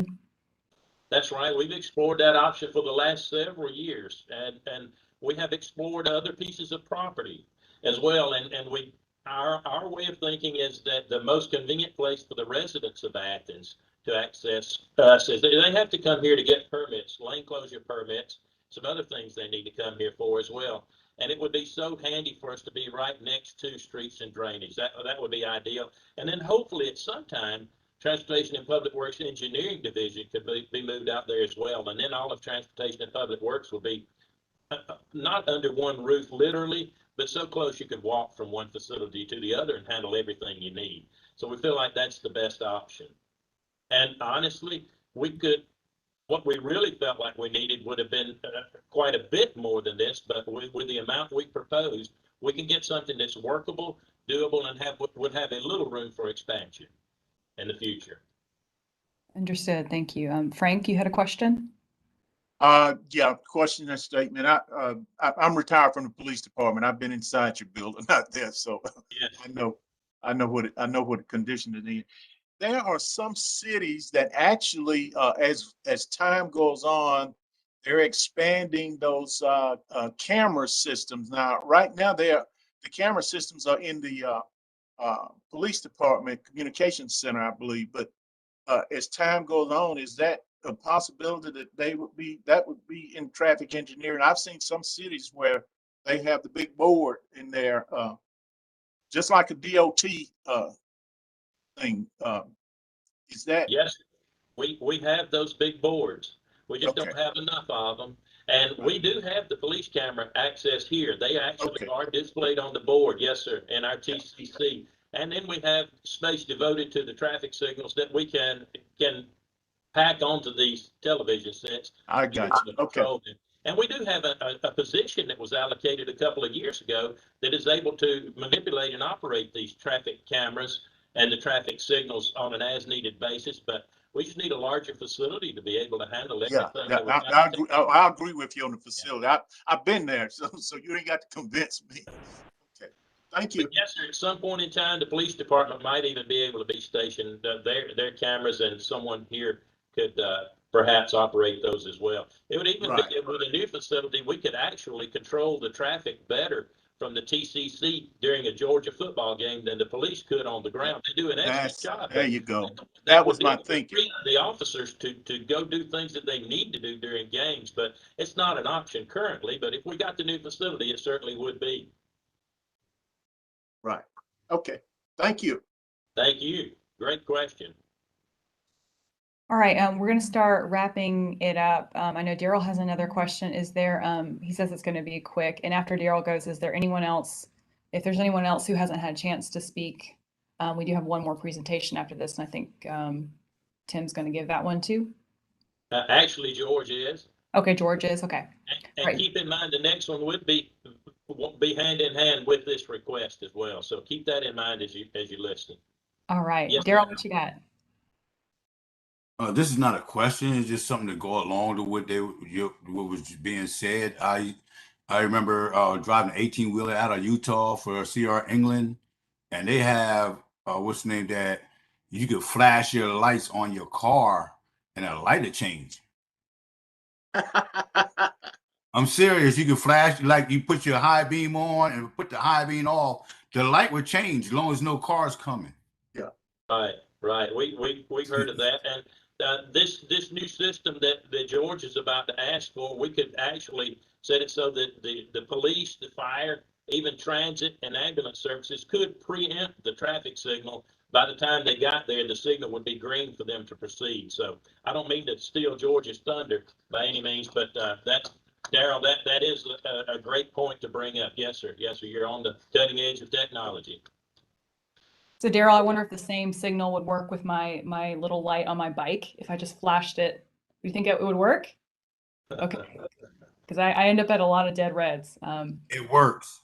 Trust right. me. You can put your light there on your bike. If you got a bike and you got a front light on your bike and you flash that light, it'll turn around and make that light change.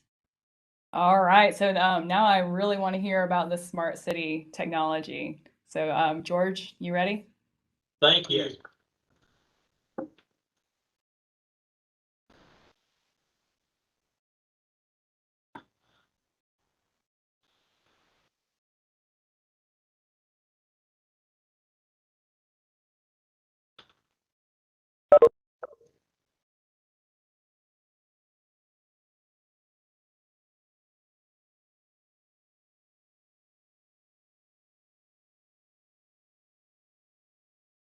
All right, our final presentation of the night. Y'all hang in there. All right, we'll get this last one in. This one's going to sound like it's an extension of the previous two that we gave, and which it is. All three of these kind of work together. This one's for the Smart City Transportation Technology Project, which includes a lot of technology that's going to be built into current vehicles and then technology that's yet to come that we've all heard about on the news and so forth. But the primary reason for this project is to get the infrastructure in the ground, which is the fiber optic cable, to get connectivity throughout the intersections and to our TCC. Because we've only got, like Tim said, we've only got communications to about 30% of our traffic signals right now. And the ACC traffic signals operate just time of day plans that are based on unexpected traffic. That means we get counts and we go by those volume counts to create a time of day plan. And they cannot adapt to the unexpected changing conditions like class changes and that kind of thing. So locations like College Station Road, Lexington, Barnes-Shoals Road, Prince Avenue, Millage Avenue, without connectivity, a technician must visit the site to diagnose and remediate signal issues or to monitor traffic conditions there on site and make temporary revisions. By not leveraging the technology, the capacity improvements and safety features will continuously be reduced with the increase of roadway users utilizing interactive autonomous vehicle systems. This project is set to cost about $6 million. And that's to get the fiber in the ground and some of the equipment at the intersections. The description is to implement the fiber optic connectivity to create a network of traffic signals and to provide a connection to the TCC. Implement emerging technologies like adaptive traffic signal systems. That's vehicle to infrastructure. That's where your vehicle actually communicates with the traffic signal. A lot of today's technology in the cars and vehicles is actually doing that now. I don't know if anybody has a very new vehicle, but it'll alert you to a red light camera or a pedestrian crossing at an intersection and so forth. The intelligent vehicle detection technology with the use of cameras for vehicle, pedestrian, and bicycle detection. That was just mentioned just a little while ago, the flashing of the light. That is because a camera is looking at the intersection and it sees that light on that vehicle at night. So that's where it gives you your detection. It collects data by this technology and it's used to determine the need for future intersection improvements. That means that we can use the data, the volume data, to design and improve the intersections. Improve safety and operations of the existing network through technology, and it prepares us for the future of transportation. It can delay major capacity improvement projects like roadway widening. No one wants to see the roadways widen, but if we can improve the capacity by the smart city technology, then we can avoid that. Some of the adaptive traffic signal systems can adjust to the actual conditions and traffic volumes increase during special events. For example, the twilight, the Christmas parade, UGA finals or graduation of football games. Like Tim said, we can have the traffic signals work in adaptive to volume operation much better than an officer can stand out there and just push a button. The travel time detection systems track actual travel times on major corridors. That means it tracks the vehicles from one end to the other and can adjust automatically to improve that. The advanced vehicle detection systems is the use of video and infrared detection to provide accurate detection. Now we just have a lot of our signals just have in the road loops of wire that may or may not detect some vehicles, especially bicycles. It installs CCTV cameras to observe traffic conditions and diagnose signal failures and to notify us of emergency situations. It also adds emergency and transit preemption. That means that emergency vehicles and transit buses can get an preemption at signals to improve and reduce their delay. The general fund capital upgrade for the fiber optic expansion is usually every 2 years. And we have received about $30,000. That $30,000 is just enough fund to install about half a mile of fiber every other year. That's all. With the cost of putting the fiber in the ground and the equipment, we only get about a half a mile every other year. So at that rate, it's like rebuilding the signals. We'll never achieve what we need to have. The community impact is enhanced operations of the transportation network, a more responsive resolution to incidents and equipment malfunctions, and delayed capacity improvement projects. Again, the roadway widening. Some of the impacts of not funding it is the inability to evaluate and improve the transportation network. Travel times will continue to increase. And I know we see it every year, especially when students come back in the fall. We have an increase in vehicles and volumes, and the travel times go way up and the delay goes up. Failure to leverage the technology to meet emerging needs of connected vehicles will impact the volumes of safety. Delayed resolution to incidents and signal malfunctions increase the operating budget for the vehicles and the staff time. Takes us longer to get somewhere and work on a malfunction. The higher cost and dedicated staff time for contracted in-house traffic studies. It allows for an improved interaction with residents to human services, encourages greater use of active sustainable transportation. This technology benefits all roadway users, including the pedestrians, bicycles, vehicles, transit passengers who can access smart road equipment on their cellular devices. Now, with the pedestrians, there's some pretty technical pedestrian equipment out there available. They've just come out this year with a pedestrian button that's called a wave button. It's a no touch, and it was due to the COVID situation. And those are connected to the traffic signal. It's a smart device. So we can install those type of devices and reduce the pedestrian delay and the impact on the pedestrians. It improves access to all the workplaces, and that's for anybody traveling to and from work within Clarke County. Like I said, this covers the entire county. This is like the signals. This is not just located in one area. It improves safety for all residents through incident reduction and emergency response times. This project strongly supports 10 of the 14 selection criteria. It will protect the investment of the community transportation infrastructure by reducing traffic congestion, time spent traveling, improving access to the public facilities, increased use of the public transit system. It also improves air quality and promotes alternative vehicle use. Connected vehicle technology allows for improved interaction with residents and community services. It reduces freight and truck delivery, improves safety through alternative transportation detection, the incident reduction. Smart Road Intelligence can provide safety by regulating the speed of our connected vehicles and implementing warning systems, but it also transmits real-time data and shares information across the network, making it simpler and quicker to get around. Easier to find parking. Your vehicle can alert you that if you're downtown, you know, there's an empty parking space over on Washington Street if you're looking for one. So, you know, the parking meters could be connected into the smart technology fiber system. 1 minute, George. Okay. Communicate effectively in communication with other wayfinding. That's signage. Installation of the fiber network is the foundation for providing the technology to create a smart city network service. And again, this is to install the fiber network primarily to get this going.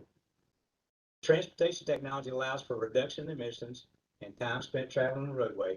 I know we keep repeating that, but you know, that's the benefits of the smart technology is the idling time and the time spent on the roadway. So with that, we have any questions? Yes, I do want to give some folks who are having a hard time hearing the opportunity to ask questions first. Madeline, did you have anything you wanted clarity on? Since I know it was hard to hear. You know, I mean, thank you for this. It's really tough for me. I'm at maximum volume, and I'm just asking all of our speakers to please, you know, just talk into the mic associated with your laptop, your, you know, Facebook, whatever it is you're talking into. You know, these are just excellent presentations. I guess my question moment is I'm finding myself wanting to shift all of my dollars to burying fiber optics.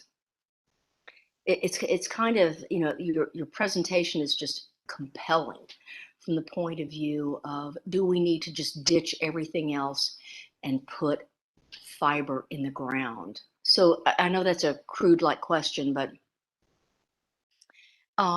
you know, the opportunity to really just Google Earth, all of us, and create flow and climate reality, you know, opportunities. So I guess that's my question to you, and thank you, Lauren, for, you know, observing my chat. Yes, ma'am. We've been stating for years that we got to get this fiber network in the ground to get our systems going.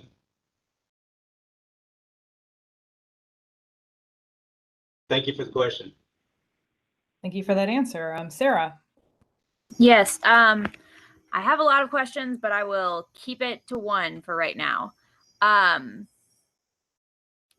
So my concern is, I know that induced demand for traffic has been a phenomenon that has been well documented in many scenarios where the intention has been to reduce traffic and lower traffic time. It's been primarily observed in roadway widenings. Have you considered the potential for induced demand with these other kinds of induced demand for driving cars with these other improvements that are supposed to delay road widening? Tim, you want Certainly this project would decrease the need for widened roads. It would definitely increase the road capacity. There's no doubt about that. We are, as you know, in Athens in a tight spot, literally with a lot of our streets. How, for instance, how could you widen Hawthorne Avenue without a major impact on businesses and residents throughout that corridor there? So I'm not sure if I'm answering your question, Sarah. Let me So the question that I'm in is, how do we avoid inducing demand for traffic? The induced demand phenomenon occurs when you make it easier to drive, and anyway, that encourages more people to drive, and then you get back to where you were. That's what happens in road widenings. You know, you have 4 lanes, and then you widen out to 6 lanes, and then people are like, oh, it's much easier to drive now, so a lot more people drive, and then you're back to the same congestion you were with 4 lanes in 6 lanes. It's induced demand. It's widely documented.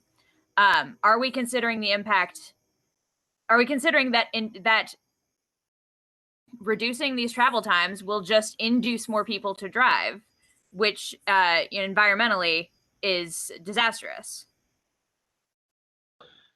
That is a possibility. That is a great question too, Sarah, and it is the catch-22 question. Sort of like the pedestrian facilities, if you build it, they will use it.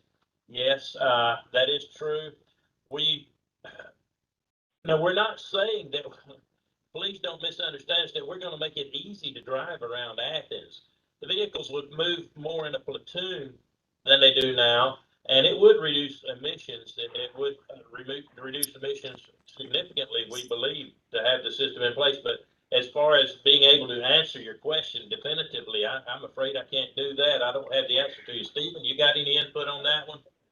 Well, just to say that, and we can't look at it in a vacuum, right? So you can't just focus on improving vehicle situations. We also have to balance the funding that goes toward active transportation as well. So as Sarah points out, if you focus all your money on making driving easier, then more people will drive. So there needs to be a balance on improving all methods of transportation to give equal opportunity.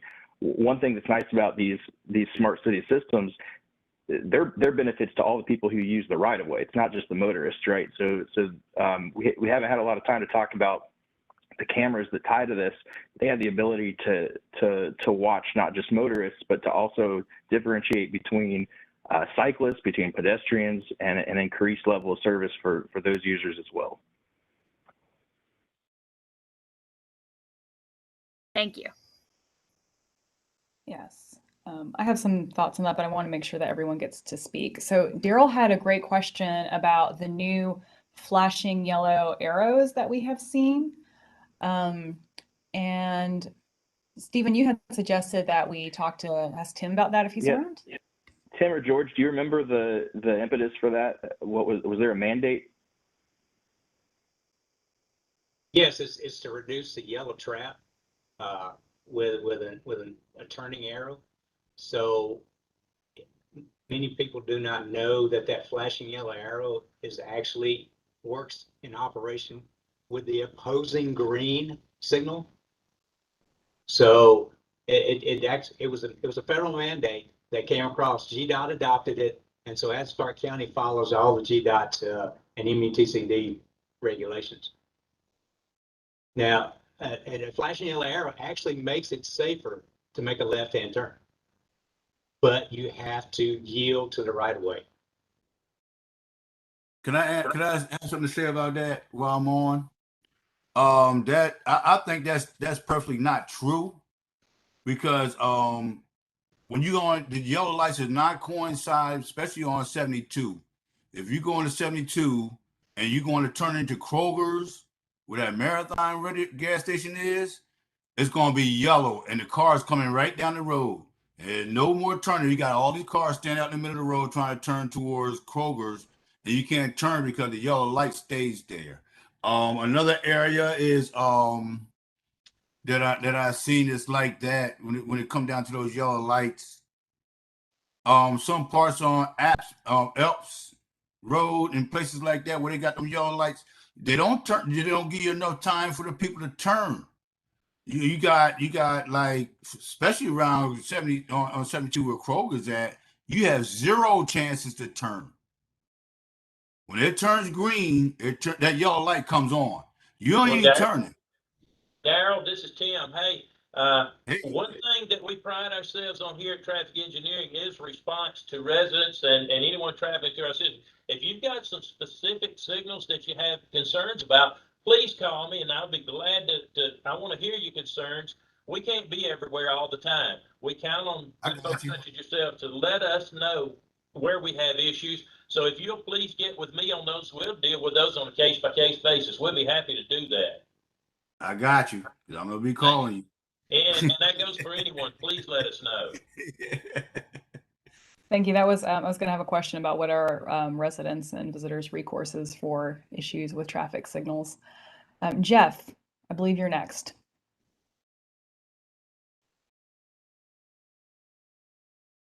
Yeah, I had a question about this. This sounds very similar to a SPLOST project from 10 years ago. And I was just wondering if any of that is this building on to any existing infrastructure, or is this all something that's brand new and unrelated to anything that that you guys have asked for before? It does build upon our existing infrastructure, Jeff. Definitely. And yes, we have asked for, we've made an ask for something similar to this in the past. It's not this exact ask that we've got here. George may be able to tell some of the newer things that have been added on there. I don't want to put you on the spot there, George, but we would not, Jeff, scrap all of our infrastructure. No, definitely not. This would tie into what we already have. As a matter of fact, if we didn't have anything, the cost would be much, much higher than what we're asking for tonight. Well, I'm sorry. That's sort of what I meant, but is there I guess what I was asking is, do we already have some of this type of equipment already in place that we're using, or is we do have some fiber in place. We do have some cameras in place.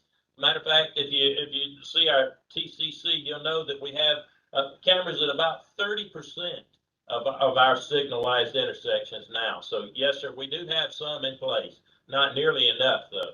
And that's what I was thinking. So this project is not building brand new infrastructure as much as it is expanding and connecting an existing network. Is that fair to say? You are exactly right. Yes, sir. Thank you. Great point.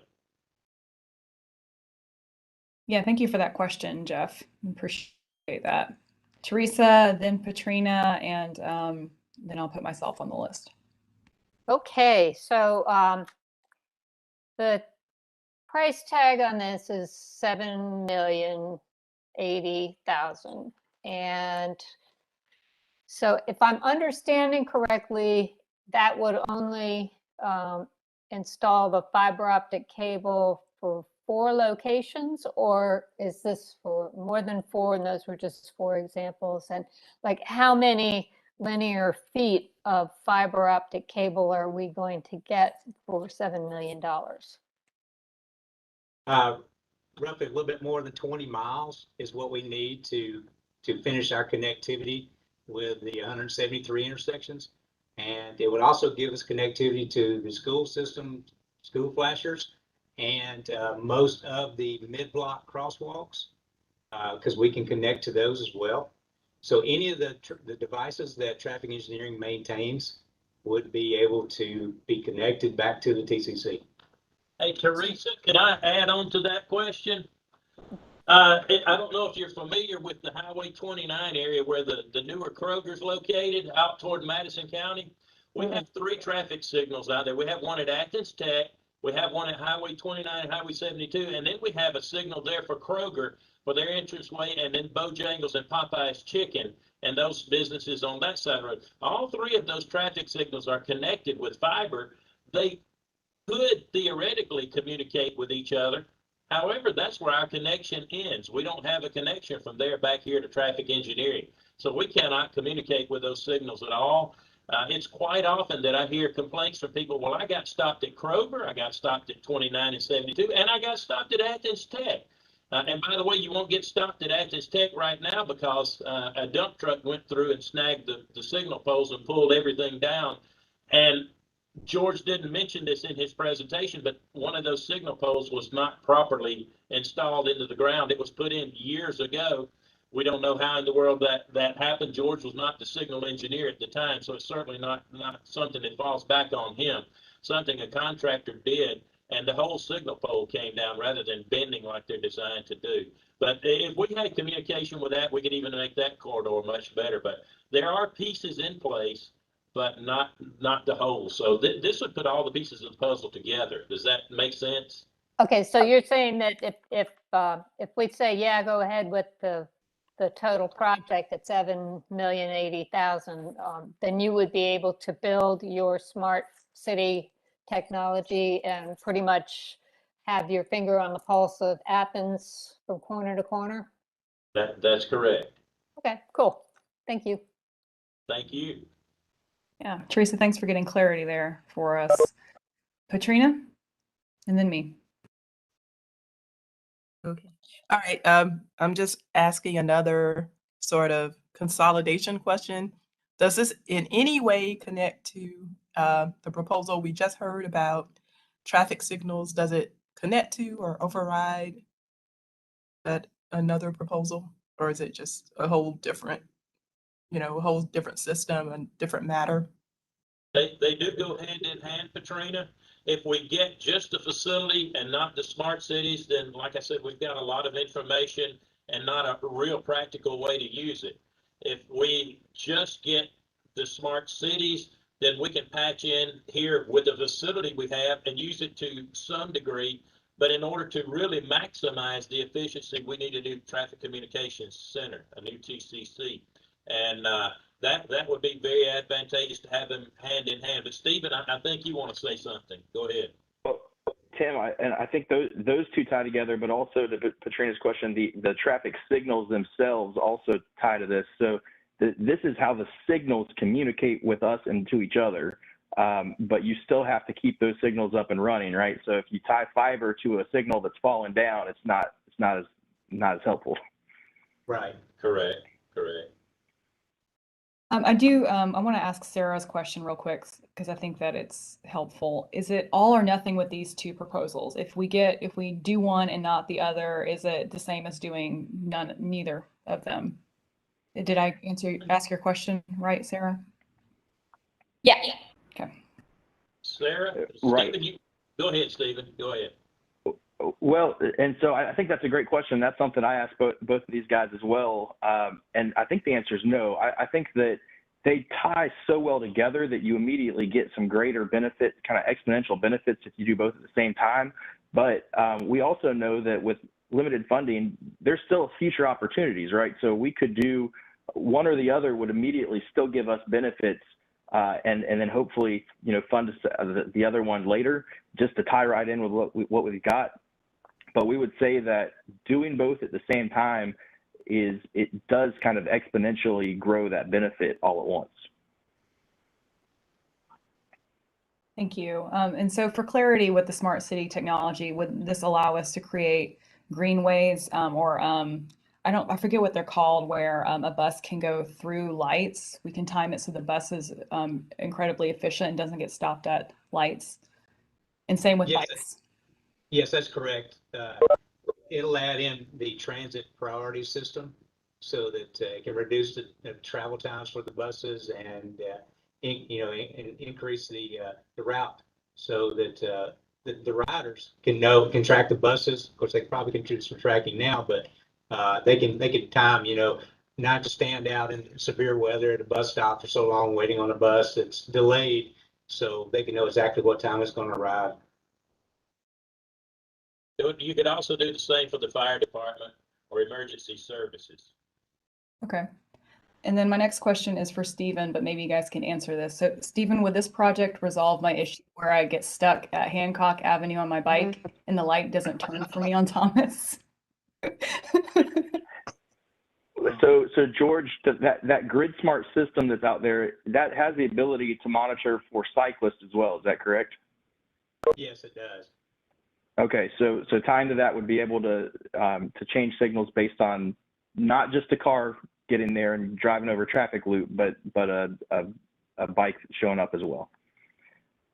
Yes, and the camera detection systems actually have the software built in to increase the clearance times for bicycles when it recognizes a bicycle, because it's going to take a bicycle longer to clear an intersection than it will a car.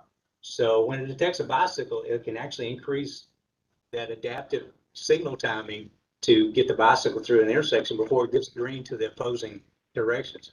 So that way you're not trapped out in the intersection. But without that adaptive software, we're unable to do that. So can't provide it.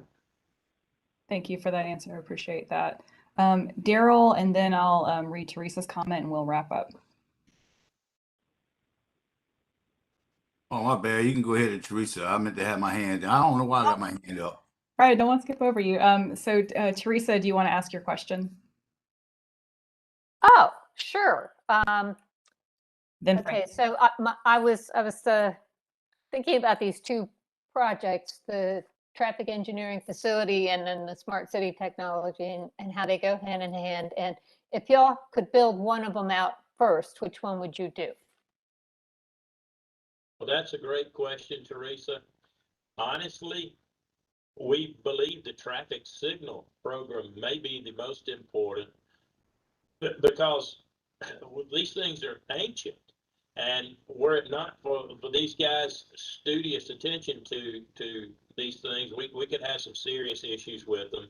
We would think that probably the traffic signal would be number one, smart cities number two, facility number three, in that order. And then we'll be presenting a fourth one for signs, and that would be our last. That would be the last of our priority there. When we get to that, that'll be next week. So that's our order: 1, 2, 3, and 4. That's very, very helpful. And there could be portions adopted from each and plugged in there together as well. And we'd be happy to sit down if the committee so desired and try to come up with some cuts in one and cuts in the other and try to put together something that would make the most sense if that's something that would be desired as well. I don't know if that's possible, but if so, that's something we'd certainly be glad to do.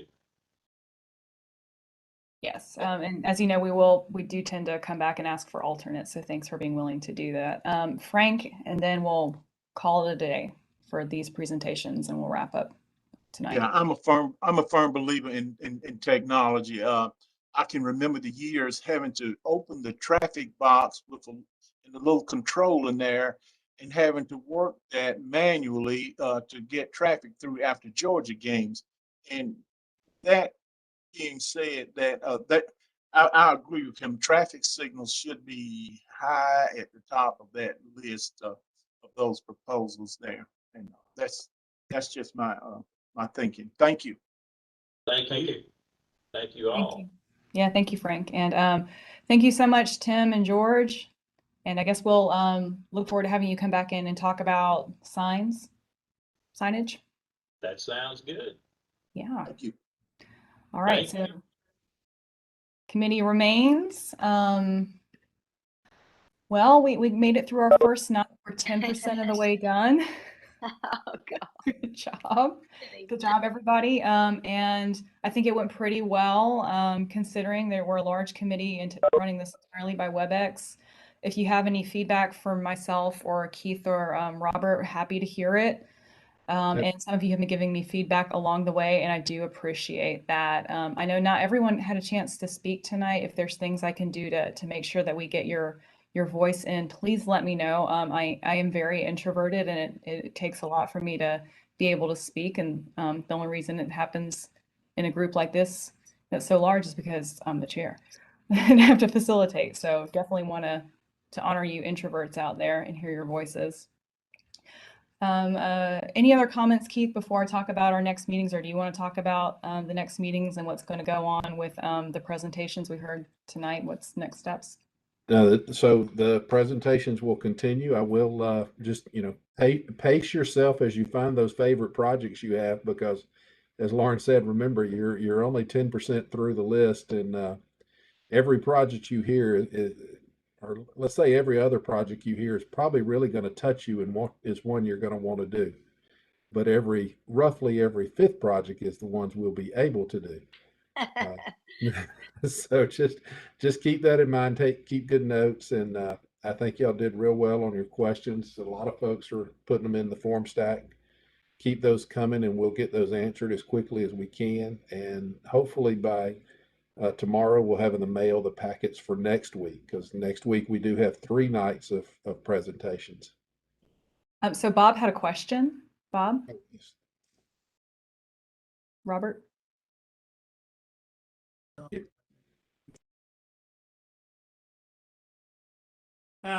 Yeah, could you ask presenters just to have one head per camera? It makes it a lot easier for people who are hard of hearing to, you can see the lips moving.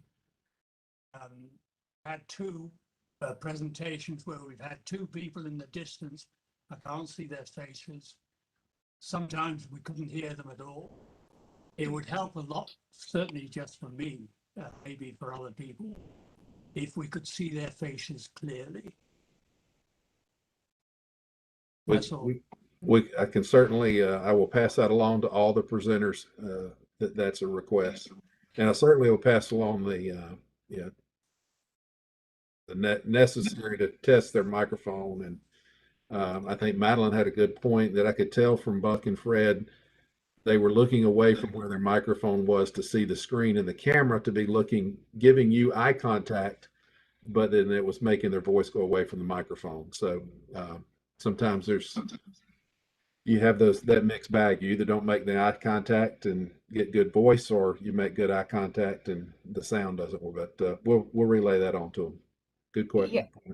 So Keith, can we just emphasize the option that we have for folks to come to City Hall and just say, like, we definitely had issues hearing some folks tonight, so City Hall is an option. Please take advantage of it. We really want to hear folks. I don't know if we can underscore that anymore. And then Daryl had his hand up, and then Madeline, I see that you have your hand up. So Daryl, then Madeline.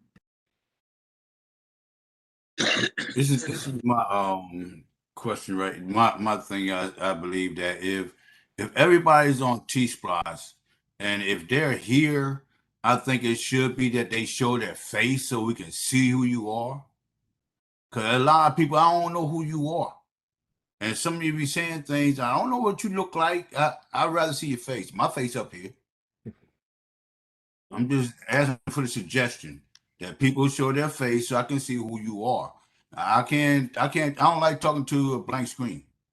Thank you for that, Daryl. And I think that Teresa has said that as well. So I know not everyone has a great internet connection. Maybe you need to turn off your video so that way your internet renders all of our other faces. But certainly if you can, we would love to see your face. Madeline? Well, I'm remembering a conversation I had with Alec Patterson, who's a former chair of the TSPLOST committee. I'm sure you all, or a number of you, know him well. And he called me the day after his first evening as a TSPLOST representative from his district and said he was so sorry he was going to have to withdraw. He couldn't hear. And I hated that for him, because he's a treasure, as we all are. And so I say, as someone who has Meniere's disease, I have deafness in my left ear. I have to put my right face up to my speakers on my phone.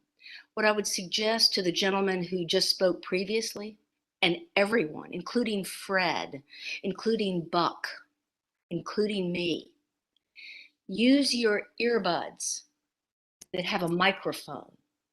Connect directly to your laptop or your iPhone.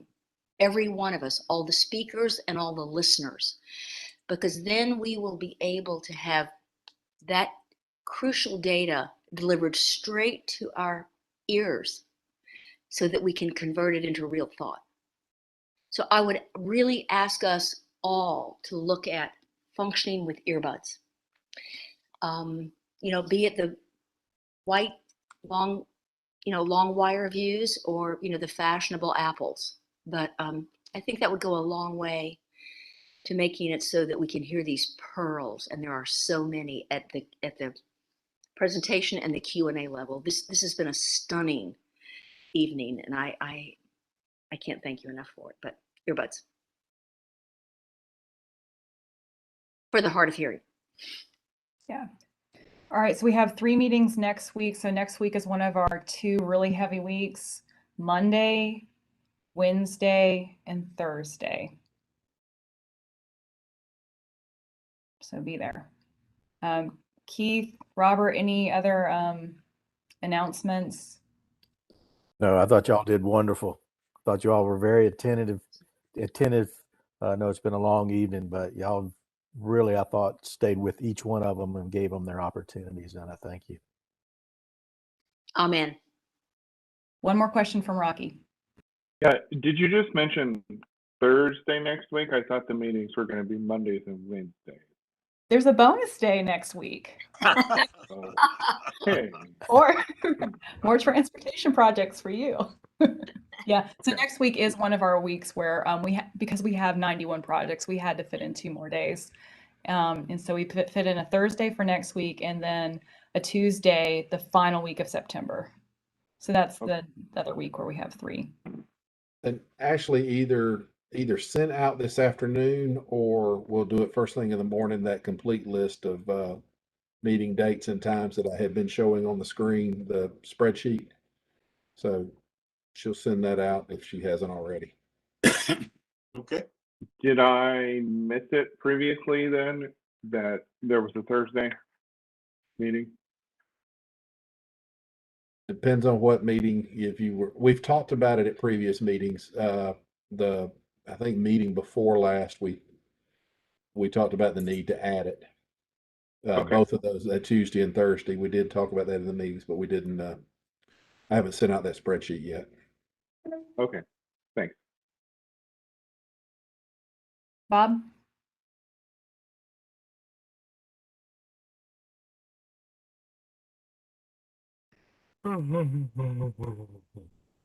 We can't hear you. Bob, are you muted? Okay, you mentioned at one time that these would be recorded, these sessions, and you would be able to watch them again. Yes, sir. They have been. We've been live on YouTube, which is recorded all night. Yeah, okay. All right. I will adjourn this meeting and we'll see y'all on Monday. Thank you. Y'all have a blessed night. Yeah, you too. Good night. Thank you. Proud to be part of it.